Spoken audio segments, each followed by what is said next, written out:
Live from Minute Maid Park in Houston, Texas. Astros fans have come to see the Astros meet the San Francisco Giants. It's game 2 of a 3-game series, and the Giants continue their stranglehold over the Astros. They've won all games in the season series and 2 from last year coming into this one. Pride of streak for San Francisco against Houston. Good evening, everybody. Bill Brown and Jim Deshaies to see if the Astros can get things turned around tonight. JD. The Astros continue to struggle, haven't been scoring many runs. Didn't expect it last night. We had a dandy of a pitching matchup here last evening. Tim Lincecum, Roy Oswalt, another good one here tonight. Barry Zito, the left-hander for the San Francisco Giants, up against Brett Myers for the Astros.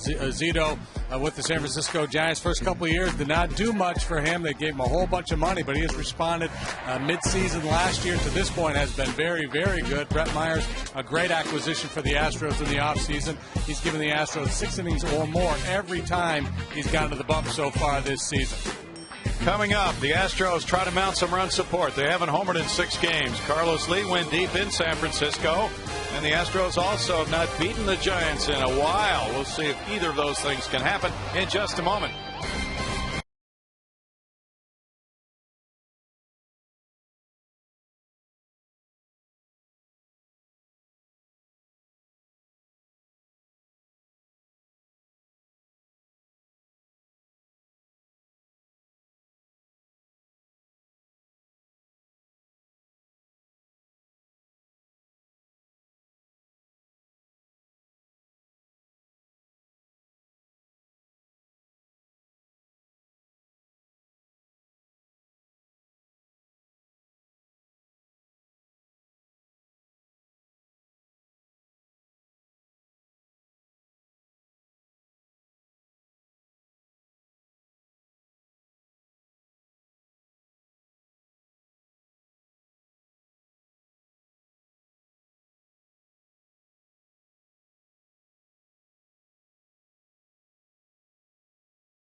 Fox Sports Houston is brought to you by your Texas Ford dealers on the 2010 F-150 and by the Progressive Insurance Group.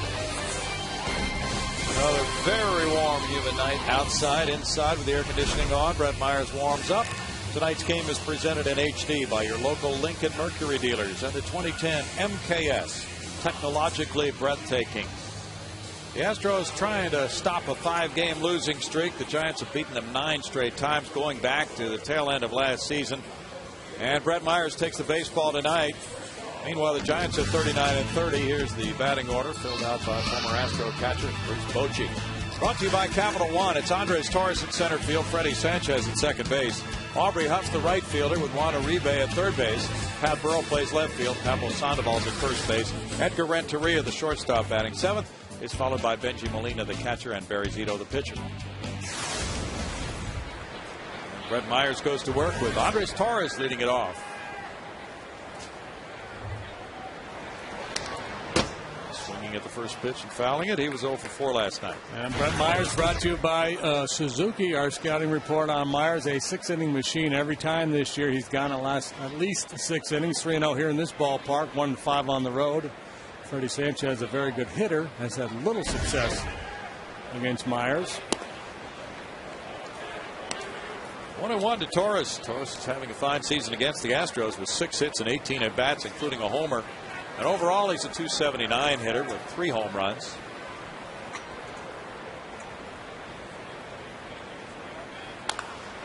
Torres puts one up the right field line and fair. Hunter Pence over to try to keep him from a double.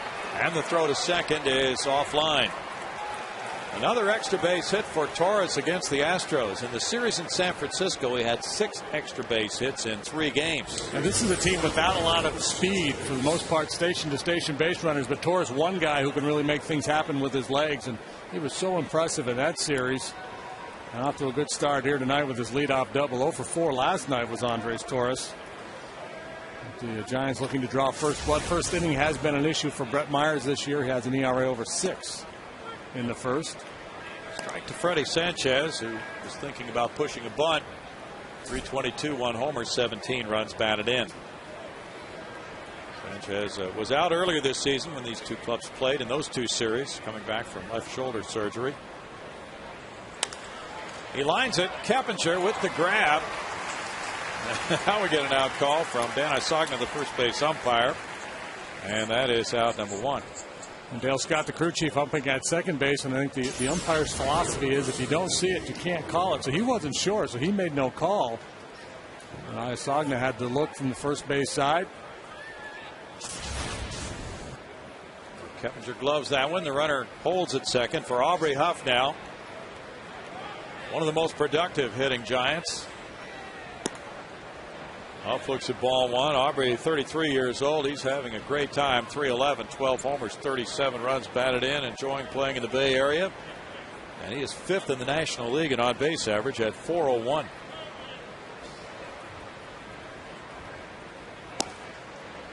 That's a strike for Myers. Home plate umpire is Mark Wegner. Huff last night was 2 for 4.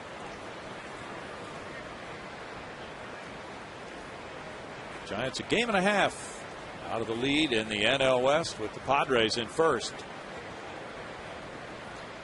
Shift is on.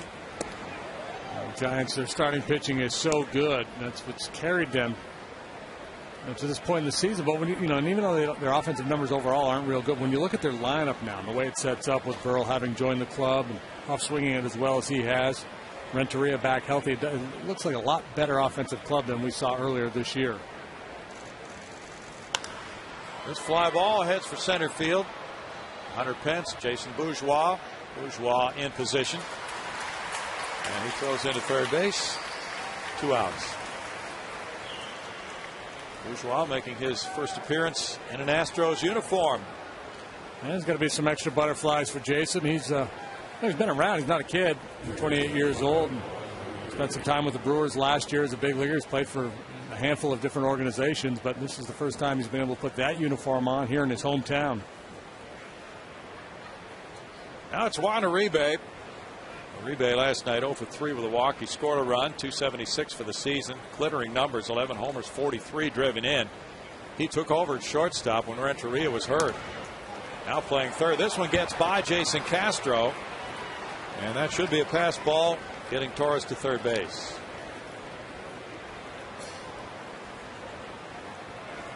Jason Castro had a nice debut last night. Base hit his first time up off Tim Lincecum. Threw out a couple of would-be base stealers with a couple of tracers to second base. But here a little bit of a miscue as he can't handle that breaking pitch from Myers. That's his first major league pass ball. They won't throw that ball out so they can write on it and put it on the mantle. I'd like to keep a lot of major league firsts, but that's not one of them. 2-0 to Uribe. He's really been a thumper for the Giants.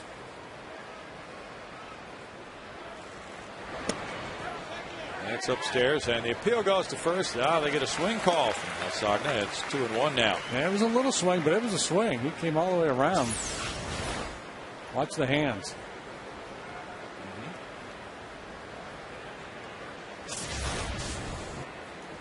Brad Myers 1-4 lifetime against the Giants with an ERA over 6. Gets a pop-up, but it's out of play. Well, we mentioned Myers going 6 innings or more in all 14 of his starts so far this year. Only 2 other pitchers in the National League have accomplished that. Adam Wainwright, Ubaldo Jimenez. A couple of guys having outstanding seasons, as is Myers. Yes, he is. He's tied the franchise record to begin the season. There's 14 straight. Curveball, and Uribe lays off. 3-2. It's the third time it's been done by an Astro. Mike Hampton did it in '98 and Bob Nepper in '88. 14 straight games with 6 innings or more.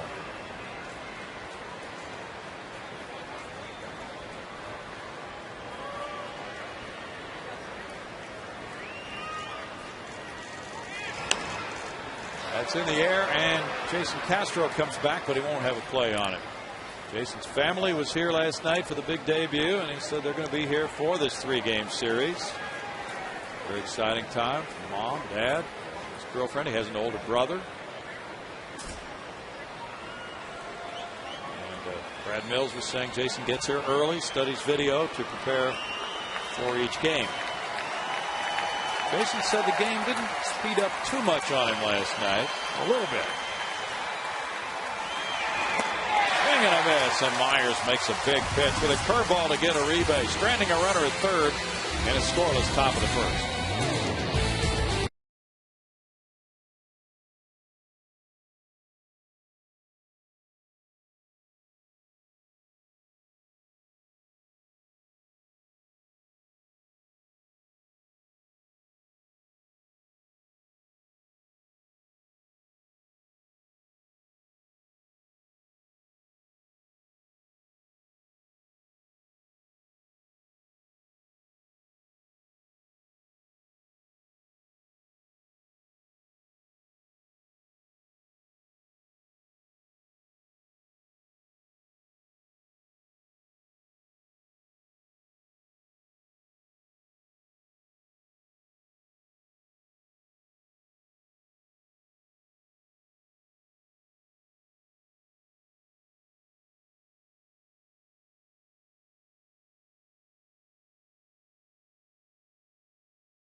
Astros come up, and Brad Mills' lineup card is brought to you by Capital One.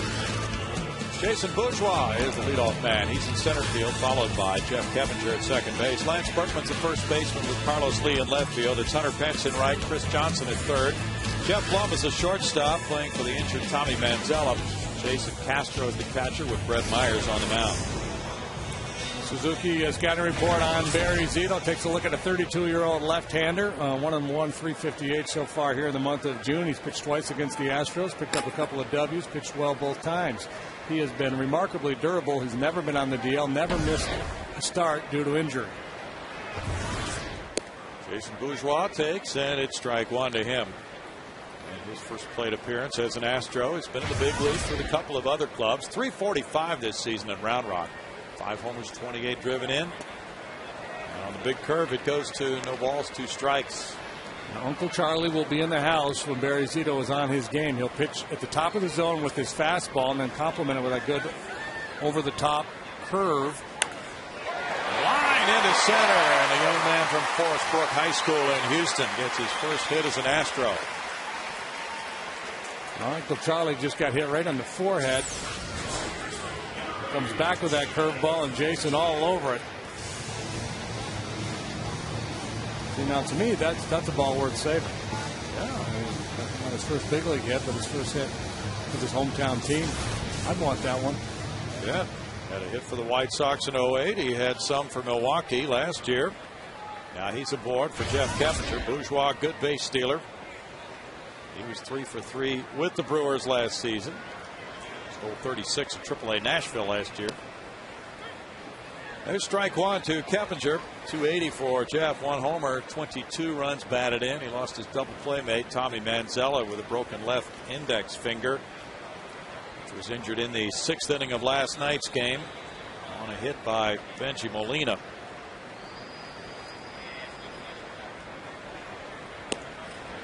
Manzella expected to be out for up to 6 weeks. He saw Dr. Melhoff today.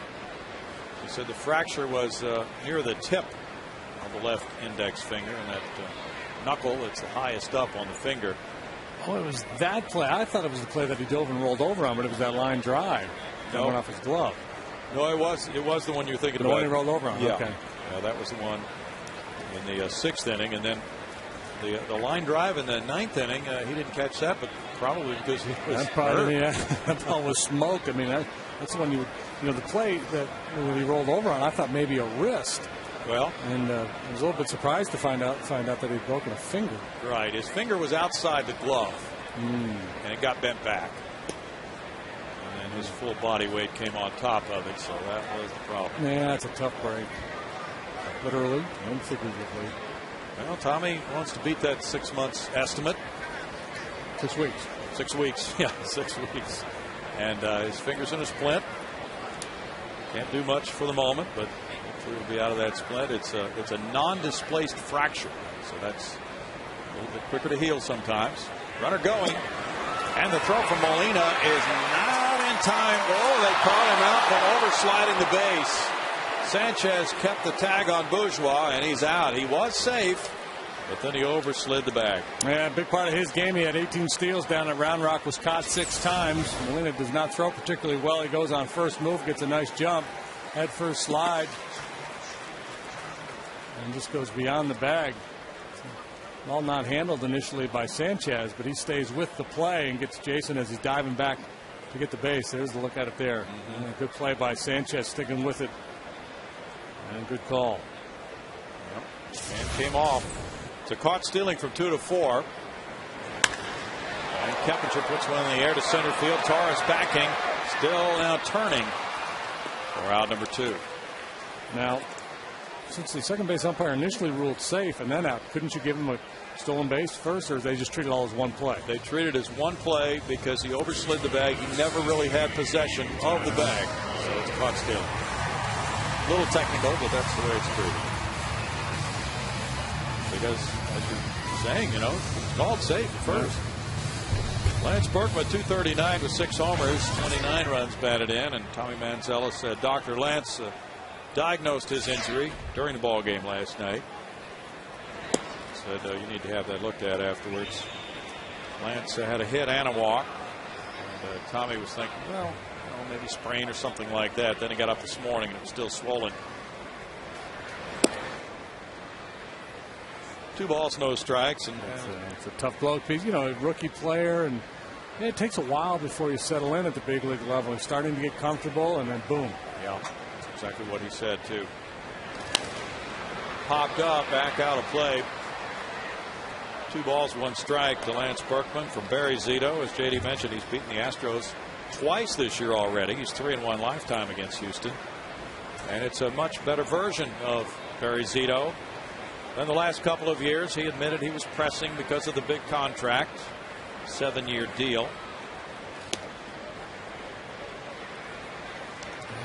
Since about the end of July last year to this point, he's been very good. 12 wins, 6 losses, and an ERA in the 2s.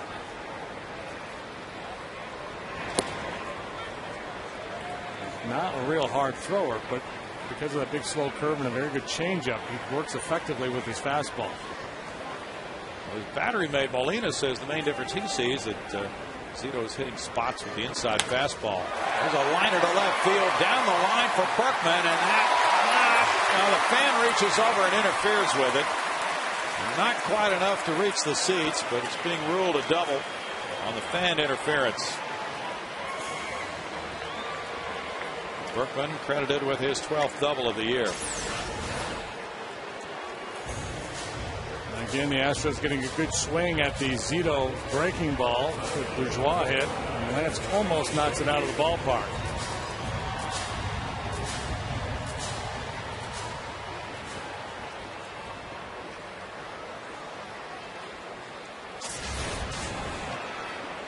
Now Carlos Lee. He's a .282 career hitter against Zito. That was a back strike one. 223 for El Caballo. 10 homers, 38 driven in. Those numbers against this veteran left-hander who was excellent with the Oakland A's. A's drafted Zito in the first round of '99. He was the 9th player drafted that year. Cy Young Award winner in '02. 23-5 that year. Line by the shortstop. Berkman around third to make it 1-0 Houston on the RBI single by Lee. 3 hits in the inning. That's the 39th run batted in for Lee.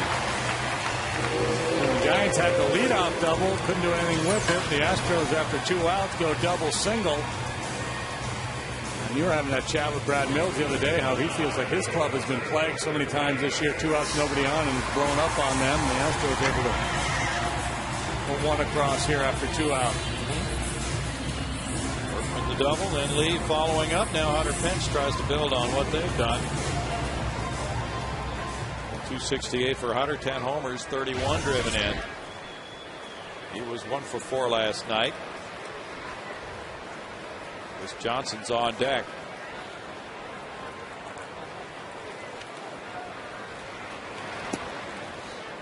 That's strike one to Hunter. Zito signed a 7-year, $126 million deal. At that point, it was a record dollar amount for a pitcher back in December of '06 to join the Giants. And now he says he feels like he's been through death and back. The tough years he had and dealing with it, catching it from the fans with their high expectations, and not being able to come through the way he had earlier in his career. But he says now he's getting enjoyment out of pitching itself instead out of the results and the possible fulfillment of expectations. Just clearly too smart. He's too thoughtful. You got to be careful. The brain can create some real problems in this game. You know it. I always said, you got to have a little Lenny Dykstra in you. Just go play. Don't think too much. Well, he just turned 32. But that's what happens. If you're a thoughtful guy and you're going along nicely, it's not a problem. But if things start to go bad, you start to think and overthink and overanalyze. And that whole paralysis by analysis cliche. I mean, it's a cliche for a reason. It's true. Inside. Well, he came right out of the chute this year. In game number 2 of the season, number 3 of the season. He shut out the Astros here 3-0 and 6 shutout innings in that one. And then he stacked some more wins on top of that. He was 5-0 with a 149 out of the chute. Out of the shortstop. Renteria with a flip to Sanchez. And the Astros come up with a run on 3 hits and leave a man to lead 1-0.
record here, everybody needs to know that you're a few months older than I am. Surprise, surprise. Happy 50th, JD. That's good stuff. I'm not 50. It's just, no? It's just a big joke. It's a charade. We made it up. I haven't been. You know, 27. Some of us are wearing black for the occasion. Yeah. We didn't know if I should have myself. I didn't contemplate that. Bad Pearl, the batter, ground ball to shortstop. Jeff Blum catches it in between hops. Turns it into out number 1 on Burrow. Special occasion. Yeah, that's a big number. Big number, and you're really able to enjoy it tonight. So Allison Footer wanted a bunch of us to put together those greetings for you. And she's the mastermind behind this. Well, and Bert Convey, the host of Tattletales. From Carter Cash, Hensley Bam Bam Mullins, Clarence Thomas. Supreme Court Justice on there, an assortment of folks, JD. Yeah, because when you're a kid, you always get, when you look at the baseball cards, you always flip the card over to see who shares your birthday. I always remember Tom Haller. Oh, yeah. Former Giant catcher. And Marty Barrett, too, I believe. Okay. He's a good second baseman. And adept at pulling the hidden ball trick. Yeah. 280 for Sandoval.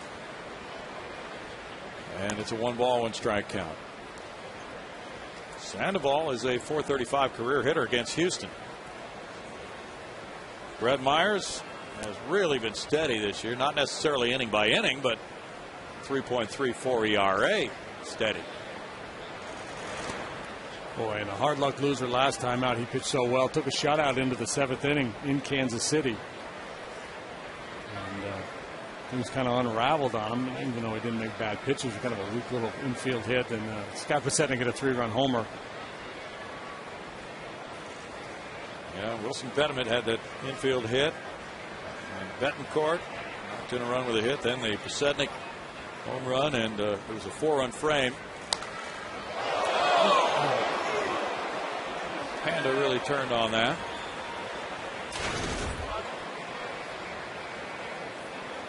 Two balls, 2 strikes. Myers is facing Zito for the 2nd time this season. We got a no decision here against Matt Cain. And that Panda fan is back. She was here last night. Very devoted Panda fan. Strikeout number 2 of the game for Myers.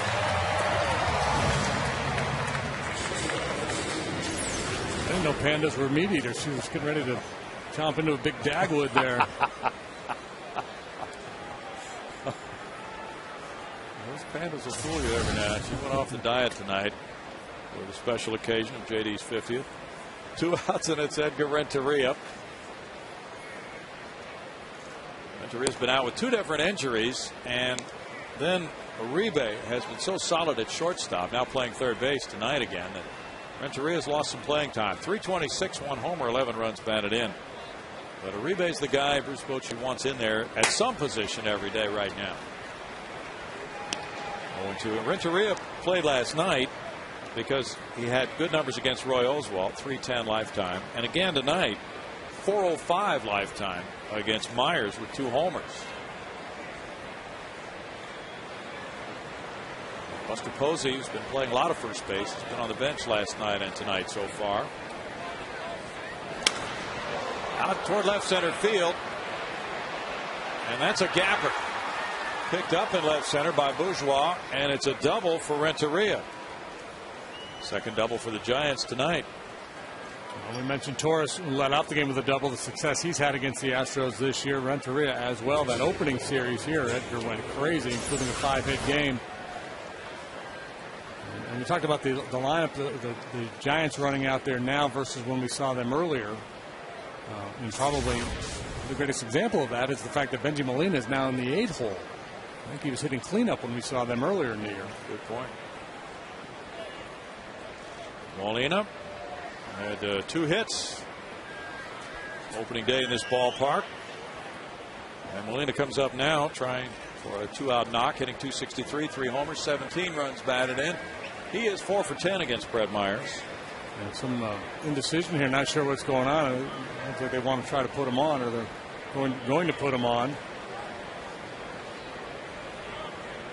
There we go. An intentional walk will bring up Zito, who's a 208 hitter. A couple of things here. One, Molina's much better than most 8-hole hitters. Normally, I'm not a big fan of intentional walking an 8-hole hitter this early in the game. But the Astros struggling to score runs the way they are. You can understand why Brad Mills is doing this. Go ahead and put Molina on and hopefully finish the inning with Zito and carry this 1-0 lead into the bottom of the second. And the downside, of course, is anytime you put a man on base, you're setting up the potential for a bigger inning. And usually that's what you defend against early in the ballgame. Late in the game, this is the slam dunk move. Early in the game, you usually don't do it. But again, Molina's better than most. And the Astros just having a devil of a time scoring runs. 208 for Zito, 5 hits and 24 at bats, and he's driven in a couple.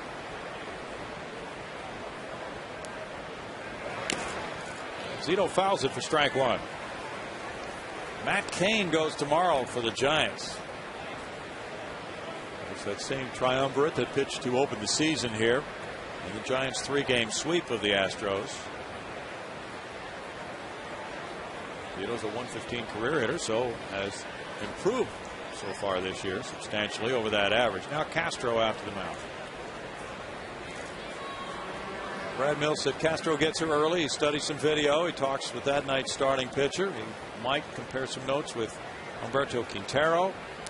Jamie Quirk, longtime Major League catcher, may offer some thoughts along with Brad Arnsberg to get him up to speed on these hitters. What Myers likes to do. Yeah, and that's not an easy thing because Myers, from game to game, you're not sure what it is that he likes to do. There are games when he goes out there and he throws about 80% breaking balls. And you think, okay, he's a slider curveball guy. And there are games where he leans much more heavily on the fastball. Overall, he throws a lot of breaking pitches. And Myers' start here on April 7th, he got a no decision. He gave up 12 hits in 6 innings and 4 runs. That was a career high for hits allowed by him. A little roller goes to Berkman. Tossing to Myers. And the intentional walk leads to out number 3 with no runs, 1 hit, 2 men stranded. The Astros lead 1-0.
Fans, here's your chance to be part of the excitement of the all-new Chevy Malibu Diamond Edition.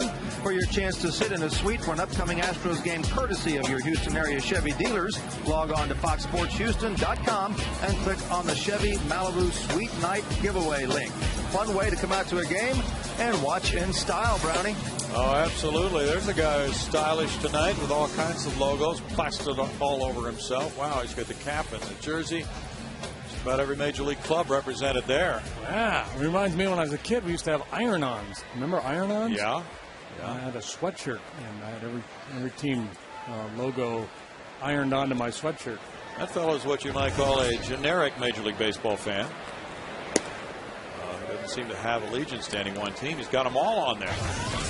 Ball 1 to Chris Johnson, a .231 hitter with no homers. He's driven in 2. CJ last night was 1 for 4. It's a 2-ball, no strike count as he gets his second shot with the Astros this season, and he also had some brief time with them at the end of last year.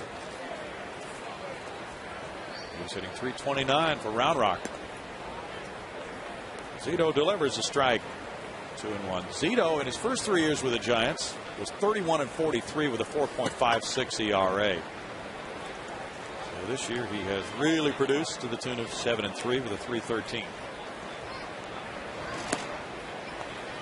3-1.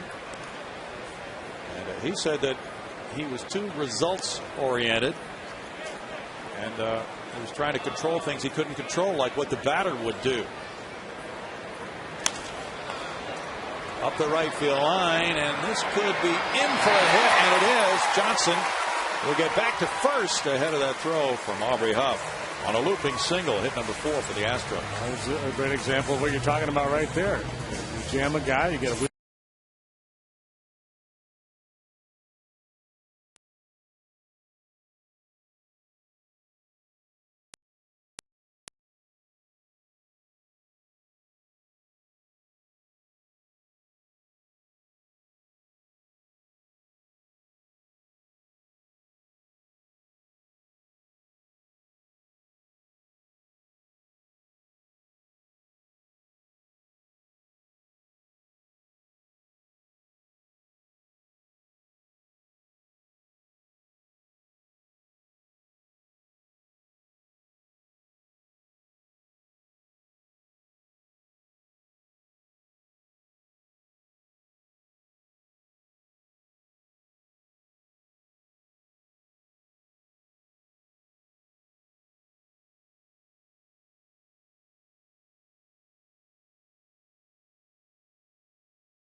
because of those. His mother grew up in Los Angeles,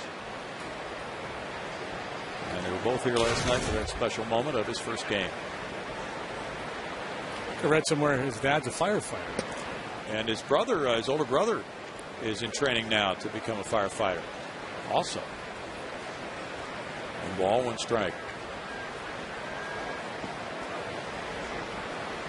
Zito, a UCLA man, is 2-1. UCLA or USC? I thought he was an SC guy. Okay. Maybe I got that wrong. I'm not sure. I'm sure very little. See, he went to, actually.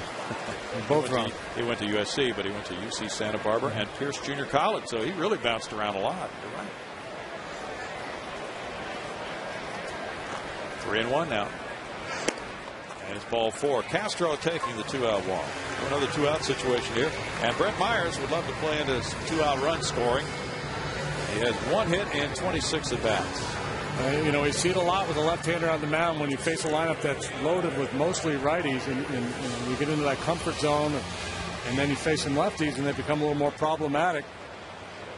Castro steps up there from the left side, draws the walk. Up the right field line off the end of the bat. That's a foul ball.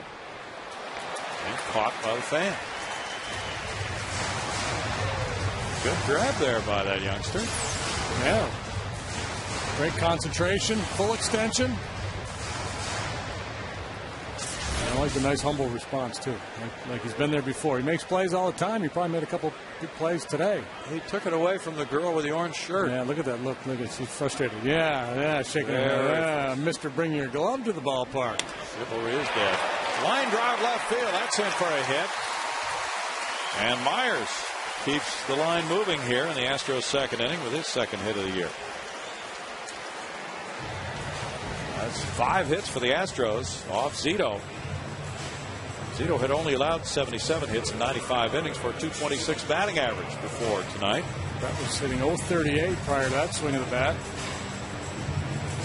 Didn't Myers in the World Series there a couple of years ago with the Phillies? Didn't he go off and have at least one big game with the bat? I remember some story about Myers batting.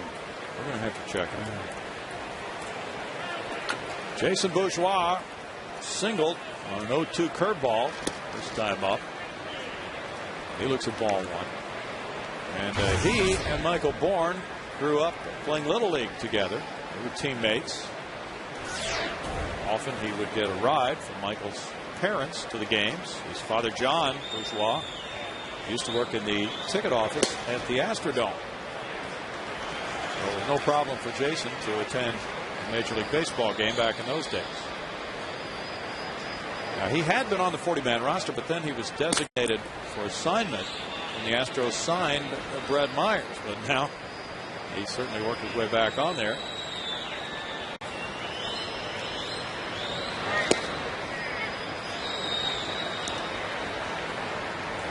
He went 3 for 3. Brett Myers did in an LCS game against the Dodgers. Yeah. Okay. That's what it was. Yeah. What a game. In 08. Pitcher with 3 hits in a playoff game. That is rare.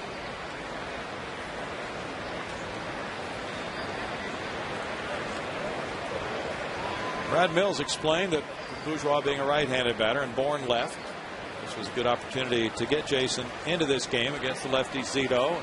He doesn't like to call up a player and have him sit around a lot. No, yeah, I like the move. Michael Bourne had really been struggling, and then he had a nice night last night. So a lot of people said, well, he's finally breaking out of it, get him in there. Well, this gives him a chance to kind of stay away from a tough lefty, feel good about last night, kind of build momentum. Tough assignment tomorrow, but he'll be back in there against Matt Cain.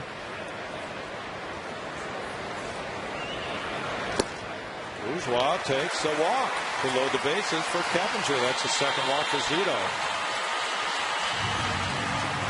This is very encouraging for the Astros. They haven't had any first and second innings like this year, at least in a long while, where they've drawn walks, worked the count, got hits, really put some things together.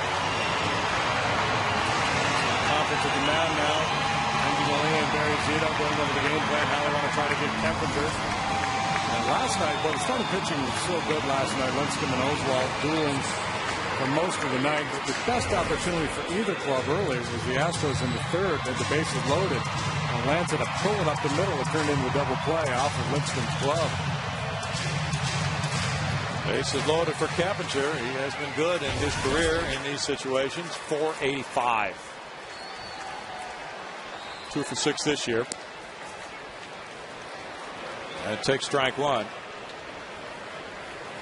And Zito says if you pitch with confidence, your pitches are better. If you pitch with doubt, your pitches aren't as good. He's allowed 5 grand slams. Line drive left field toward the line, and that one is off the base of the wall. Scoring Castro and Myers. Bourgeois coming home. All 3 runners score. Now a rundown on Keppinger. And he's tagged out, but that tag comes after the 3rd runner had scored. And that means all of those runs count. And a 3-run second for the Astros to boost their lead to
me on all of those bus trips and plane rides. That whole lampshade on the head thing, that was a riot. I'll never forget that, man.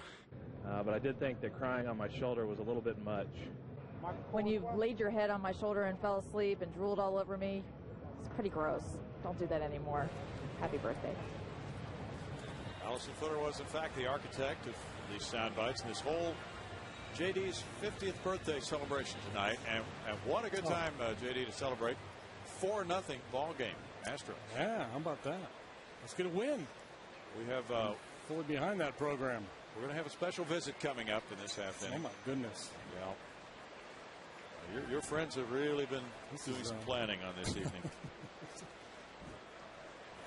It's a bit much to take in, but here he is now. Dave Raymond has brought the gift of the evening. His Andres Torres. Dave has been to a bakery and he has enlisted the help of a wonderful baker who has made up some special cupcakes with the JD facial logo on it. Let's see, Dave. We'll turn Dave's. He's going to use the Jeff Bagwell microphone that is only used on Saturday normally, but we're going to depart from form. So Dave can tell us a little bit about these cupcakes. Dave?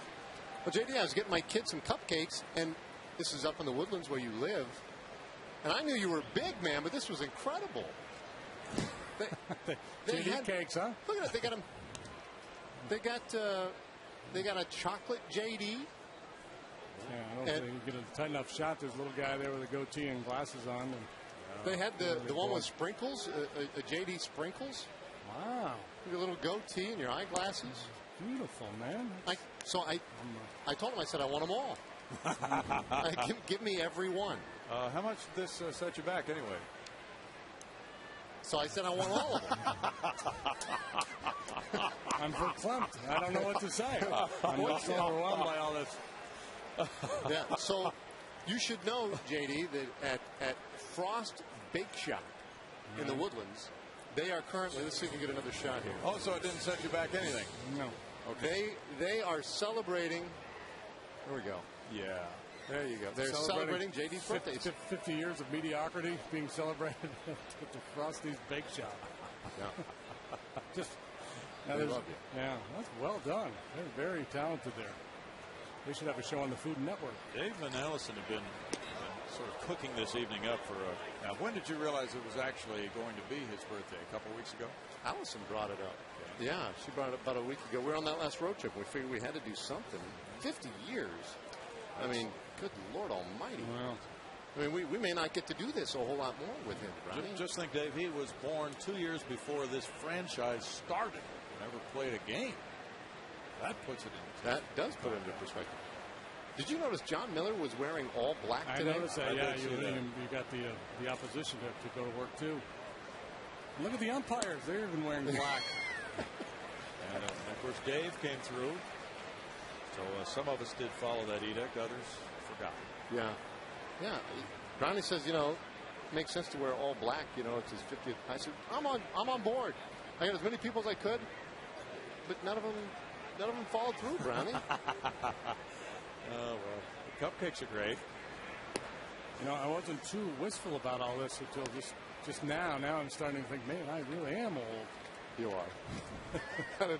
I mean, it's all in good fun mostly, but really, that's a big number. Well, the good thing is, because I looked 50 when I was about 35, so I've kind of been in this holding pattern for a long time now. And now what do I have to look forward to?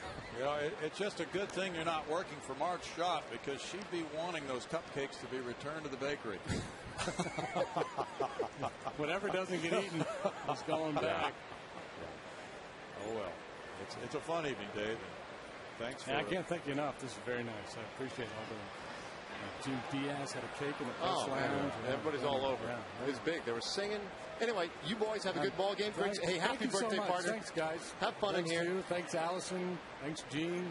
Just good stuff. Thank you so much. And it's 4-0. That helps him to be in a celebratory mood. That mood can only get better. The count 2-1. We've totally ignored the walk to Andres Torres. And the count is 2-1 now on Freddie Sanchez, who lined out to Kepinger's first time.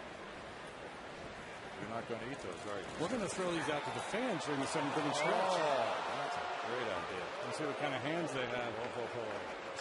Very gingerly, we'll toss them out to the fans instead of peanuts. That's a close play. That is a close play. That's a close play. That's I out. know. I think we had him. Now the ball's thrown away. And Torres will advance. That's the nature of the beast, right? When you make a pickoff throw over there and you come so close, you're figuring, well, I probably had him. Might have had him that time. I'm going to take another shot at him. Maybe I'll be a little bit quicker and a little bit better. And that's why you make the throw you would hope to make. Quick feet, low throw. Actually, Lance just a little tardy getting the glove down there. Initially, I thought it was in the dirt. It was not. The error for now is being credited to Myers. Charge to Myers. But right between Berkman's legs, about knee high. Apparently he threw him a changeup or something that moved.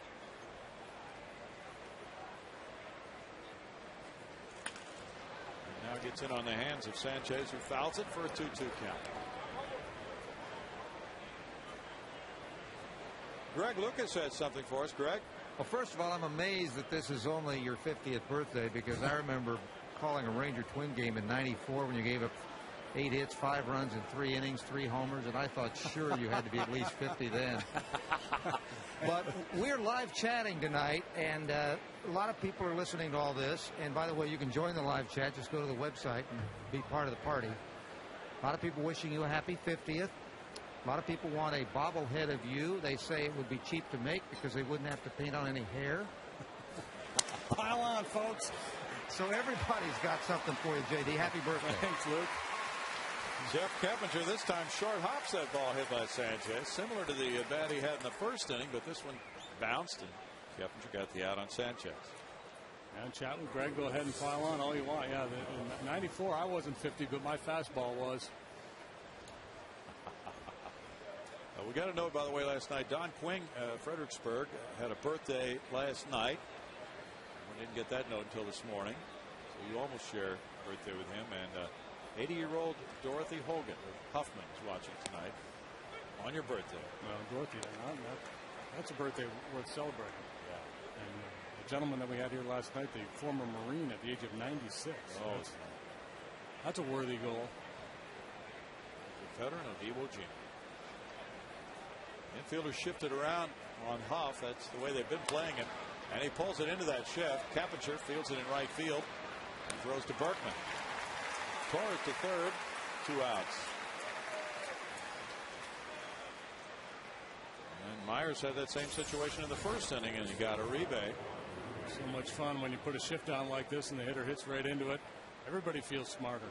Pitcher, second baseman, advanced scout, manager.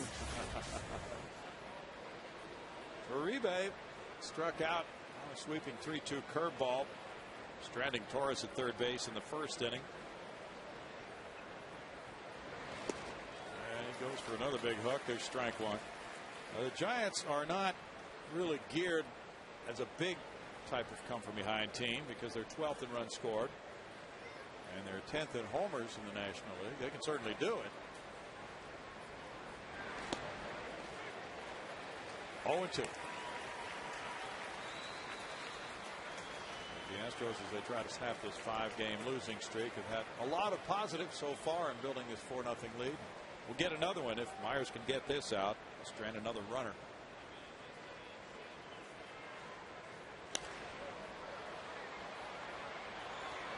4 balls, 2 strikes. The Astros have really been dominated by this San Francisco club. They've been outscored 35-13 this season coming into this game.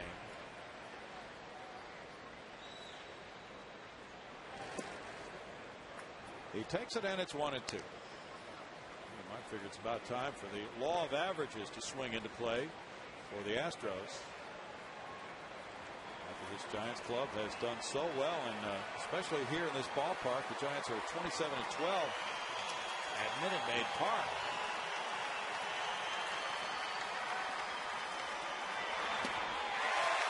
Got him on strikes. That's number 3 for Myers. It's no runs, no hits, 1 error, and 1 left. It's 4-0 Astros in the third.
Brought to you by Chevy, by Clear Wireless, by Capital One, and by Grown Ups.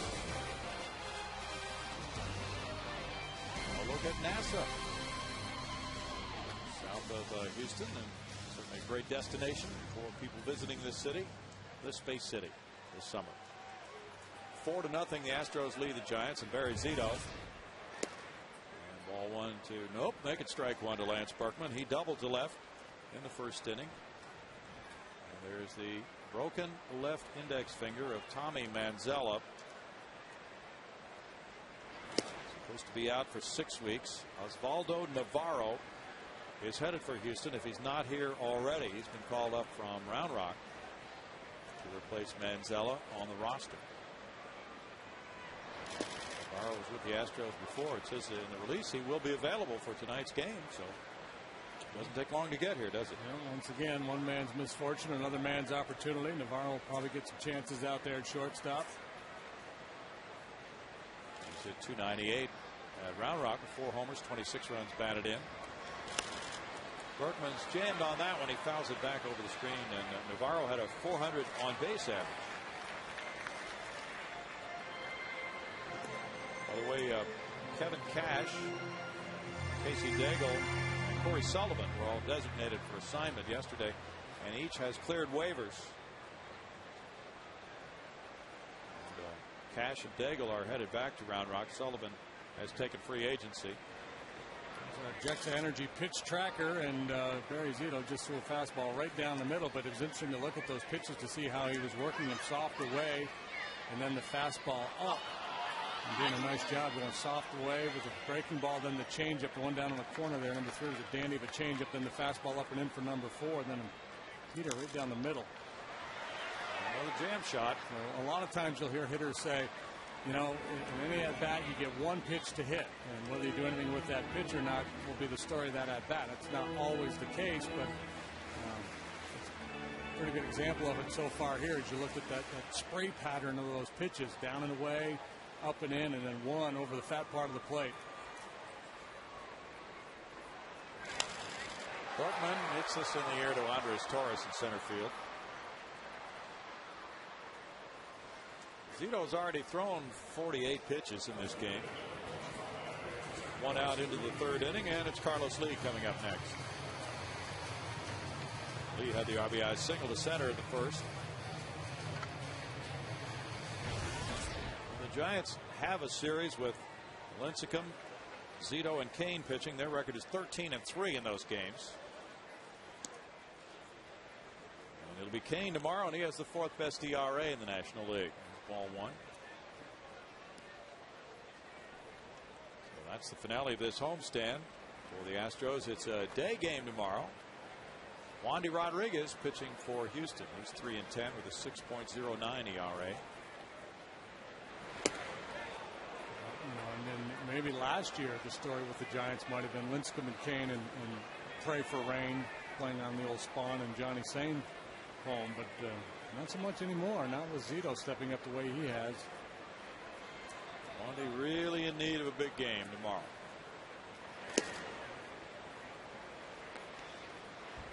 Two balls and a strike.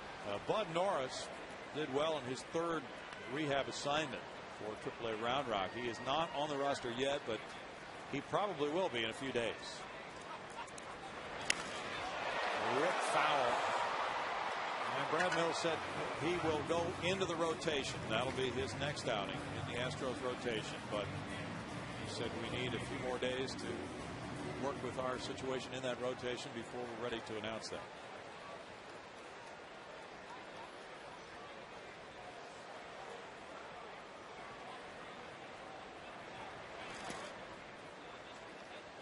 Wandy, he doesn't have to come out here and throw 7 shutout innings tomorrow, but he just needs to have a good start and get back on track. Start to build a little momentum in the right direction. Well, through 6 shutout innings in his most recent outing for Round Rock. Carlos puts it in the air behind second base. Sanchez giving way to Renteria. 2 outs. Speaking of Sanchez, that's a name we haven't mentioned talking about this Giants rotation. He hasn't exactly been chopped liver either. He's 5-5, but he's got a 2.90 ERA. One after another for the Giants. Yeah. Well, right now, Todd Wellemeyer is on the disabled list. He was 3-5 with a 5.52 ERA. Joe Martinez is down to start on Saturday in his spot in the rotation. Hunter Pence bounced into a force play in the 1st. The Giants have an outstanding lefty prospect pitching well at AAA, Madison Bumgarner. And you might be seeing him shortly for the Giants club in the big leagues. Strike 1 to Hunter.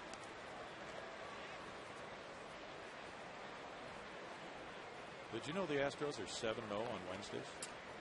I did not know that. Last 7 Wednesdays, they've won all 7 games.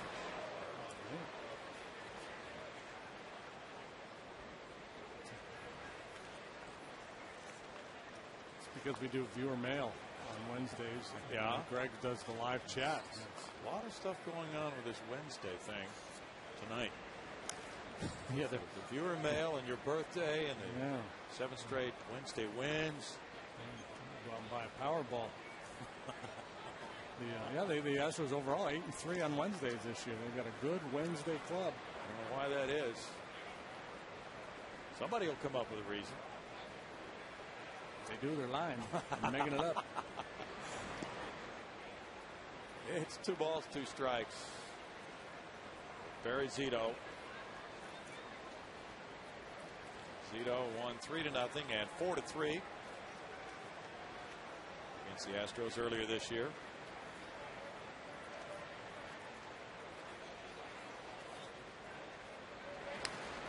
Pence fouls it back. Astros have signed 2 more draft choices from the draft now. They've signed 28, including 16 players in the first 20 rounds. They signed 10th round pick Kevin Grills, left-handed pitcher from high school in Canada, and the 30th round pick, an outfielder from Stanford, Kellen Kilsgaard. Full count now to Hunter Pence.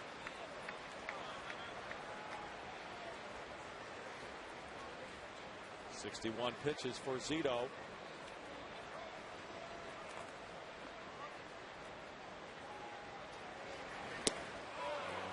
Rips it by Pence for a strikeout. That is number 1 of the night for him. And he has a 1-2-3 inning for the first time as well. 4-0.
And our progressive fan of the game tonight is the principal at Black Elementary School out in the Aldine ISD, Lori Garcia. She was named by the Astros in Action Foundation as a hometown hero. Talk about some of the things you do out at Black that caught the Astros in Action Foundation's attention. Well, recently we just built a Kaboom playground, and we had over 200 volunteers, including a lot of community members and parents and students that helped out and built that. And just one of the great things that we have going on at Black Elementary. Well, that's great stuff. And she got to throw out the first pitch. Yeah. What was that like? A little nerve-wracking? It really was. A great opportunity. Nerves kicking in, but, you know, it was great. Got up there and just let them have it. Yeah, she did a great job, and she is our progressive fan of the game, since good educators and good teachers are so important. There you go. Congratulations. Enjoy the rest of the game. You want to say happy 50th, Jim Deshays? Yes, happy 50th. There you go. There you go. That's the theme of the evening, JD. Back to you. That was kind of a dark tone there with that voice of hers, JD. Yeah. Congratulations on surviving this long. Well, that's out number 1 as Pat Burrell hit it in the air. And Brett Myers now faces Pablo Sandoval. He struck him out in the second inning. Myers with the Astros getting 14 starts with Myers on the mound, and they are 7-7 in his starts. That's the best record of any Astros starter for the team when he pitches.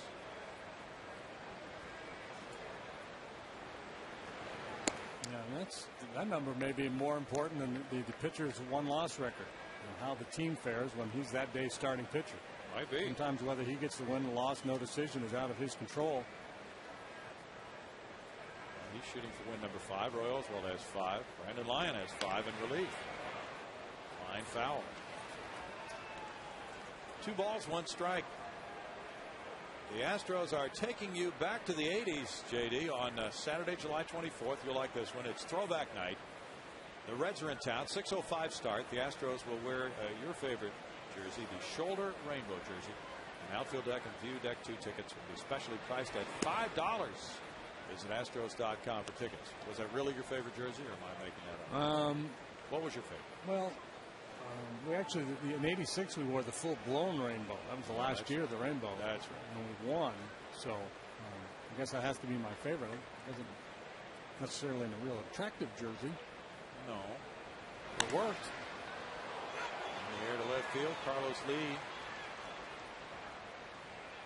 Well, that's the main thing. What was the record in that jersey? Now, what about the? You guys had the navy sweaters with the orange stripes, right? Yeah, we went to the Mr. Rogers cardigan. Did you like those? That was a good look. Yeah. 2 outs now, and it's Renteria who doubled earlier. I think we were unique in that regard. I don't know if anybody else was wearing cardigans in the dugout back in the day. Haven't seen that. No. There's that rainbow. Foul away. They strike 1 to Renteria.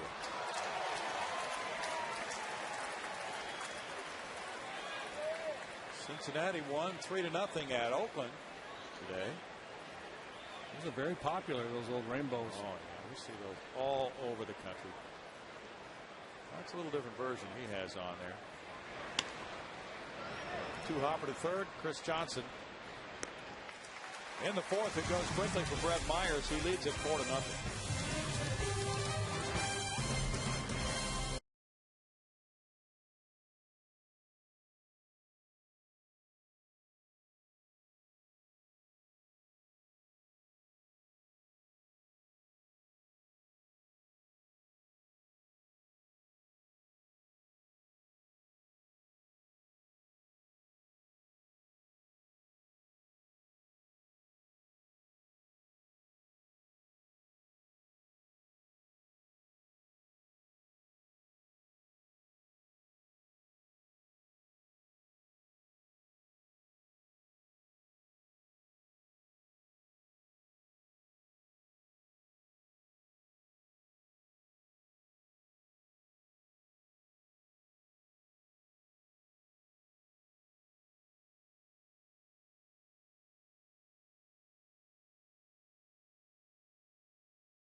I was in 3rd grade and you were my Astros buddy. Tell you what, if you want to hook me up with your dad, Herb, maybe a little in-game kiss. Because when my dad was a kid, he said his favorite player was Jim DeShays.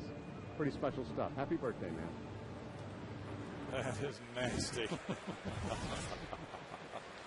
Dave Raven. It's 4-0 Astros. Chris Johnson batting. He singled to right earlier. That's ball 1. And if you don't know what Patty was talking about, there was an infamous moment in spring training last year after an interview she did with my dad. He went Joe Namath on her. It was certainly shocking to all of us. Maybe the biggest shock we've ever had on Astros baseball. 1 ball, 1 strike. We've seen, game-winning grand slams and extra innings and all that sort of thing, but nothing like that before. Johnson fouls it away. It's 1-2. The Astros scored 13 runs in their first 7 games against the Giants this year, while hitting .207. Tonight they set a different tone early.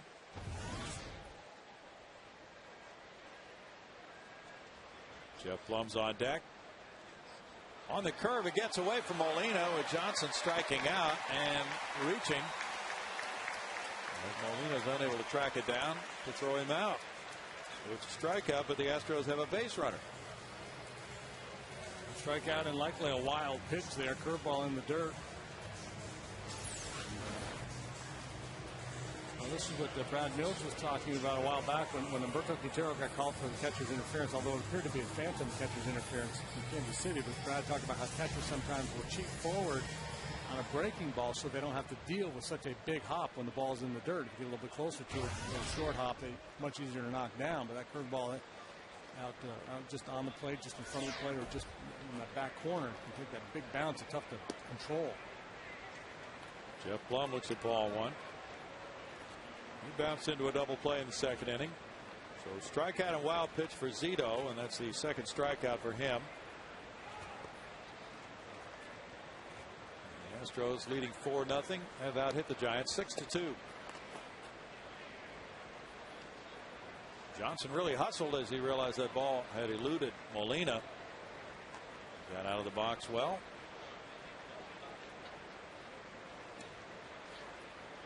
Johnny Cueto won for the Reds in that 3-0 shutout in Oakland. Cueto's now 7-2. Francisco Cordero got his 19th save, beating Vin Mazzaro.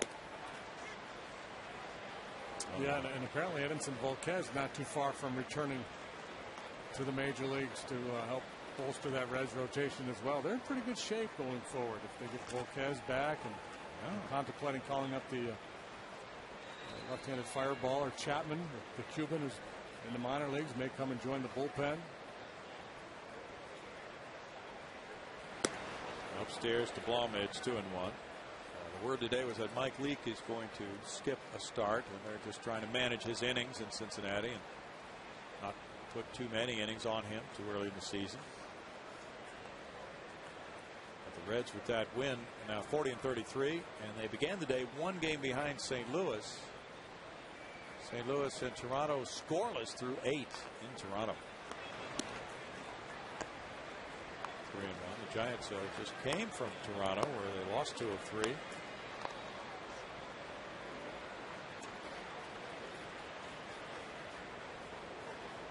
Another scoreless game going to the 9th inning. This is indeed a year for great pitching. Long fouls are back. Guys like Zito are resurgent with his 7-3 record and his low ERA, and then the other youngsters breaking on the scene like Steven Strasburg, who lost today 1-0, and Mike Leake.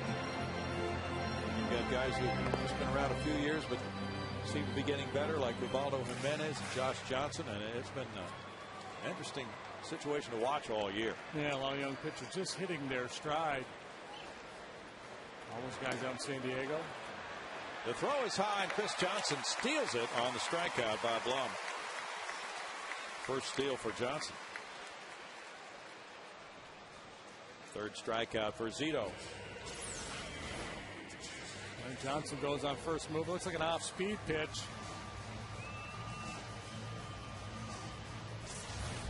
And Johnson not really a base stealer, but starting the base runner there, trying to stay out of a double play and get away with it. That was his first major league steal, first attempt. Now Jason Castro, he walked earlier. Brad Myers is on deck.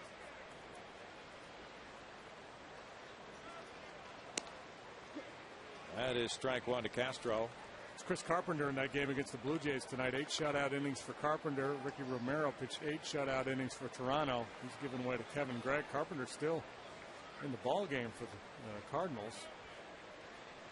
That's payback after the Blue Jays released him a few years ago. No balls, 2 strikes. He's an intense guy to begin with. He's probably all amped up there tonight. Probably screaming at base runners and all sorts of things, but he hasn't had too many. 3 hits and 4 walks. And his ERA is 2.63. Wow. Microscopic ERAs. That all-star team in both leagues going to have some really low ERAs this year. And some deserving guys left home. There's so many good pitching performances this year. Have you picked your pitching staff yet? I have not. Well, maybe on this road trip. We'll have a lot of time. We can pick a staff. Fielded by the third Sacker Uribe. He throws to first to get Castro 2 outs.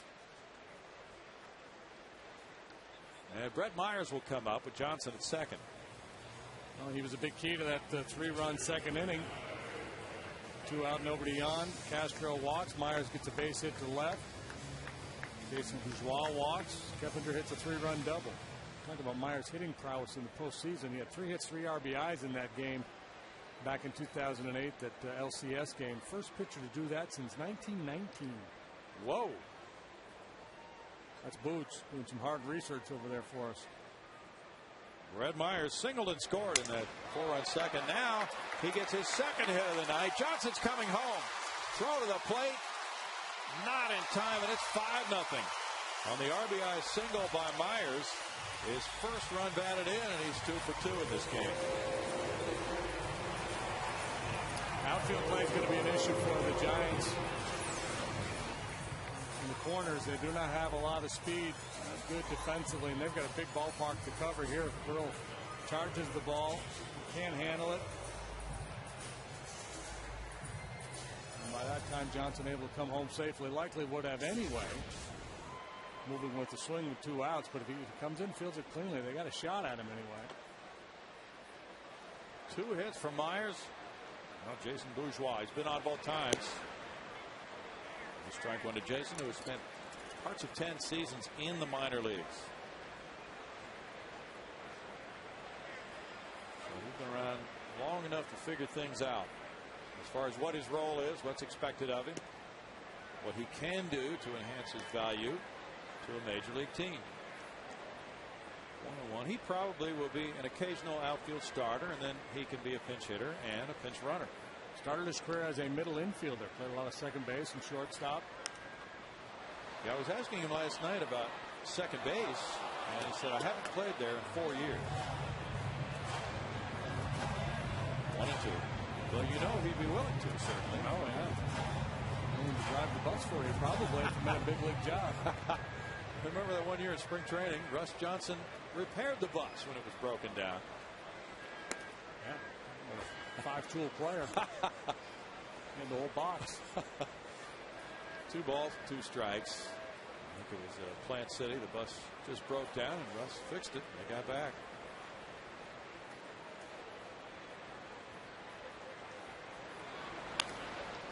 Foul ball, and it's still 2 balls, 2 strikes.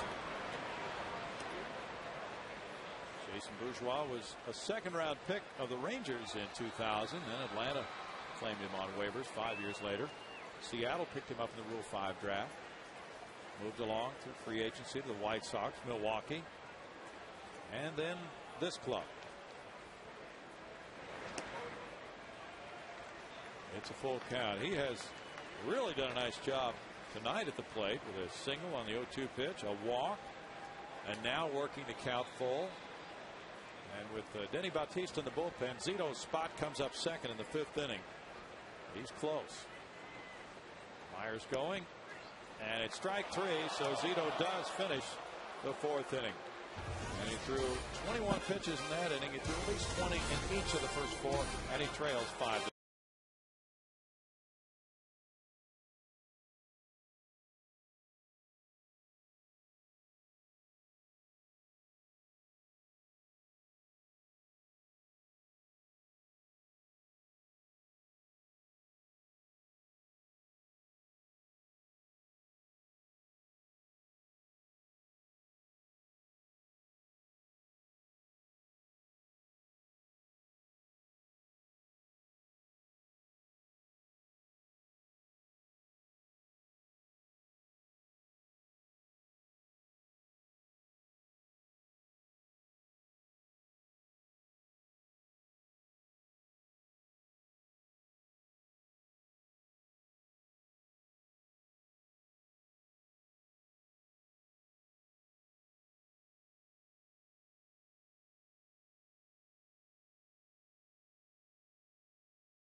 Texas Ford dealers, by AT&T, by Gullo Automotive, and by the Karate Kid. There's still some light on the left out there. We look from the inside out. Minute Maid Park, where the Astros are 14-24, trying to get it rolling, and tonight has been a good night for Brett Myers and for the Astros. They lead it 5-0 through 4. Barry Zito's shortest start of the year was 5 innings at home against San Diego May 11th. Aaron Rowan comes out to the on-deck circle to pinch hit for him here in the 5th. And it's Molina leading it off. Molina drew the intentional walk in the 2nd inning, and that worked out because Zito then grounded out for the final out with 2 men on. Well, there's something you don't see every day. Okay. Guy down there in the section just below us in a Randy Knorr jersey. Ooh. It's been a while. Crash is managing the minors now. It really is. And speaking of Crash, and that kind of a night for Barry Zito, his night is over. Aaron Rowan were hit for him. 5 earned runs, 4 innings. Astros having some sort of good at bats off the tough lefty. Myers tries to tempt Molina. The count is 2-1. We called Randy Knorr Crash for a crash test dummy. I'm not really quite sure how he got that nickname. Because he resembled the crash test dummy. Oh, okay, yeah. okay. In somebody's estimation, anyway, and then hung that nickname on him. It's one of those nicknames that grows with you. You wouldn't say once somebody said you look like the crash test dummy, then you're like, yeah, okay, I can see that. I'll have to take a closer look at that. 2 balls and 2 strikes with Aaron Rowan on deck. That train has not moved in a while. Astros haven't hit a homer in 6 games. That's rolled at third and a fair ball and plenty of time for Chris Johnson to get Molina. Yeah, well, for 2 reasons. 1, he didn't run, and 2, he's really slow. I mean, if you're going to be slow, you might as well give it a shot. You better start early. Not only is he slow, he wasn't running. This date in Astros history is brought to you by the MD Anderson Cancer Center, making cancer history. June 23rd, 1975, Bob Watson hit a 3-run homer off Bert Hooton. That capped the 3-run outburst. The Astros beat the Dodgers 6-5, and Ron Say was picked off at third by Wayne Granger to preserve the win.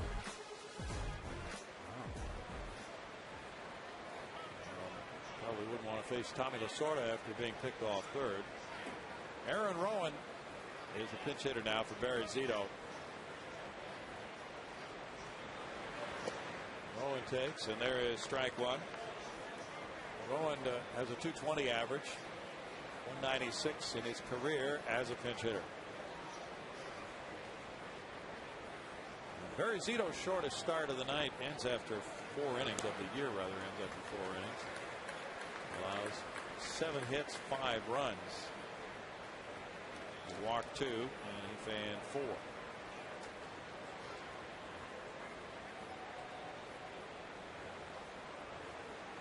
Rowan was the everyday center fielder, but that .220 batting average, he's lost a lot of playing time. Andres Torres has grabbed much of it. With Aubrey Huff. Huff can play first base or left or right field, and now they have Pat Burrell. Rowan has been sitting some recently.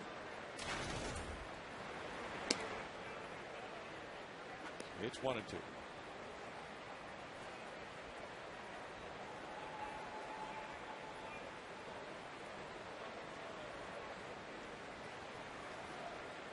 Giants are 12-7 in June. That's a foul ball on a curve. They'll go back home to play the Boston Red Sox after the finale here tomorrow.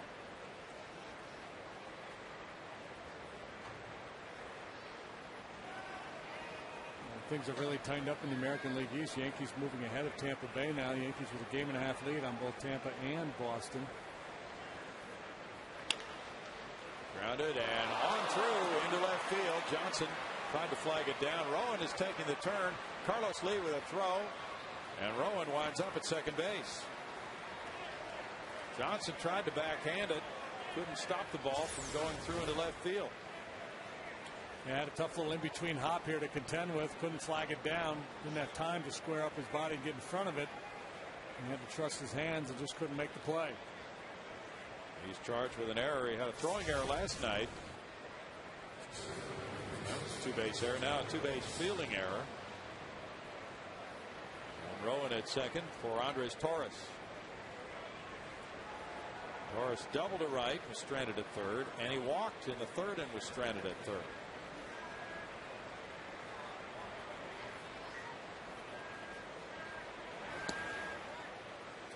Torres looks at it. It's ball one. The Marlins are under new manager tonight. They fired Freddie Gonzalez earlier today. They lead 6-4 after 7 at Baltimore. Ricky Nolasco in the game still as their starter. Gabby Sanchez hit his 8th homer, and Jorge Cantu hit number 10. Luke Scott belted his 11th for the Orioles, and Adam Jones connected for his 10th. The smart money's on Bobby Valentine to be the next manager of the Florida Marlins. Okay. Line drive right field. Hunter Pence over toward the corner and gets off the wall on a hop. And Rowan comes around third. The ball gets away from Hunter Pence. And here's Blum's relay to third. Not in time. The ball gets away. Giants are on the board, trailing 5-1. Torres ends up at third base. Torres continues to just hammer Astros pitching. Probably go as a double and an error with a little bit of a misplay by Hunter out here, but he torches this ball, and you see the carom kick off the wall. And as Hunter goes to pick it up, he boots it a little bit. There's the difference between second and third for Torres. Blummer almost went down too. I mean, and then Johnson can't catch it. And we got to get that ball out of play. I think that's the ball they're using for the World Cup. Everybody's complaining about that thing out of here. Let's hope we're not using the officials they use for the World Cup. And it is an error on Hunter Pence, his 4th of the year. There is strike one to Freddie Sanchez. He's 0 for 2. It is ruled now a triple and an RBI, so no error on Hunter Pence. Torres getting his 4th triple of the year. And that's fisted foul and out of play. I keep guessing wrong on my scoreboard. Yeah. Join the club. In that Florida game, Marlins are 2 games under 500 now. Baltimore is 19-51. And that's, I think, the exact same pace as the 62 Mets. Top to third. Johnson goes to first. Dropped by Berkman. They tried to dig it out of the dirt. And now runners at first and third, and 1 out as the Giants get another chance. Yeah, boy, you know, the Astros, they've had so many games this year where they haven't scored, especially early. They put 5 up on the board here through 4 innings, and they're kind of opening the door for the Giants.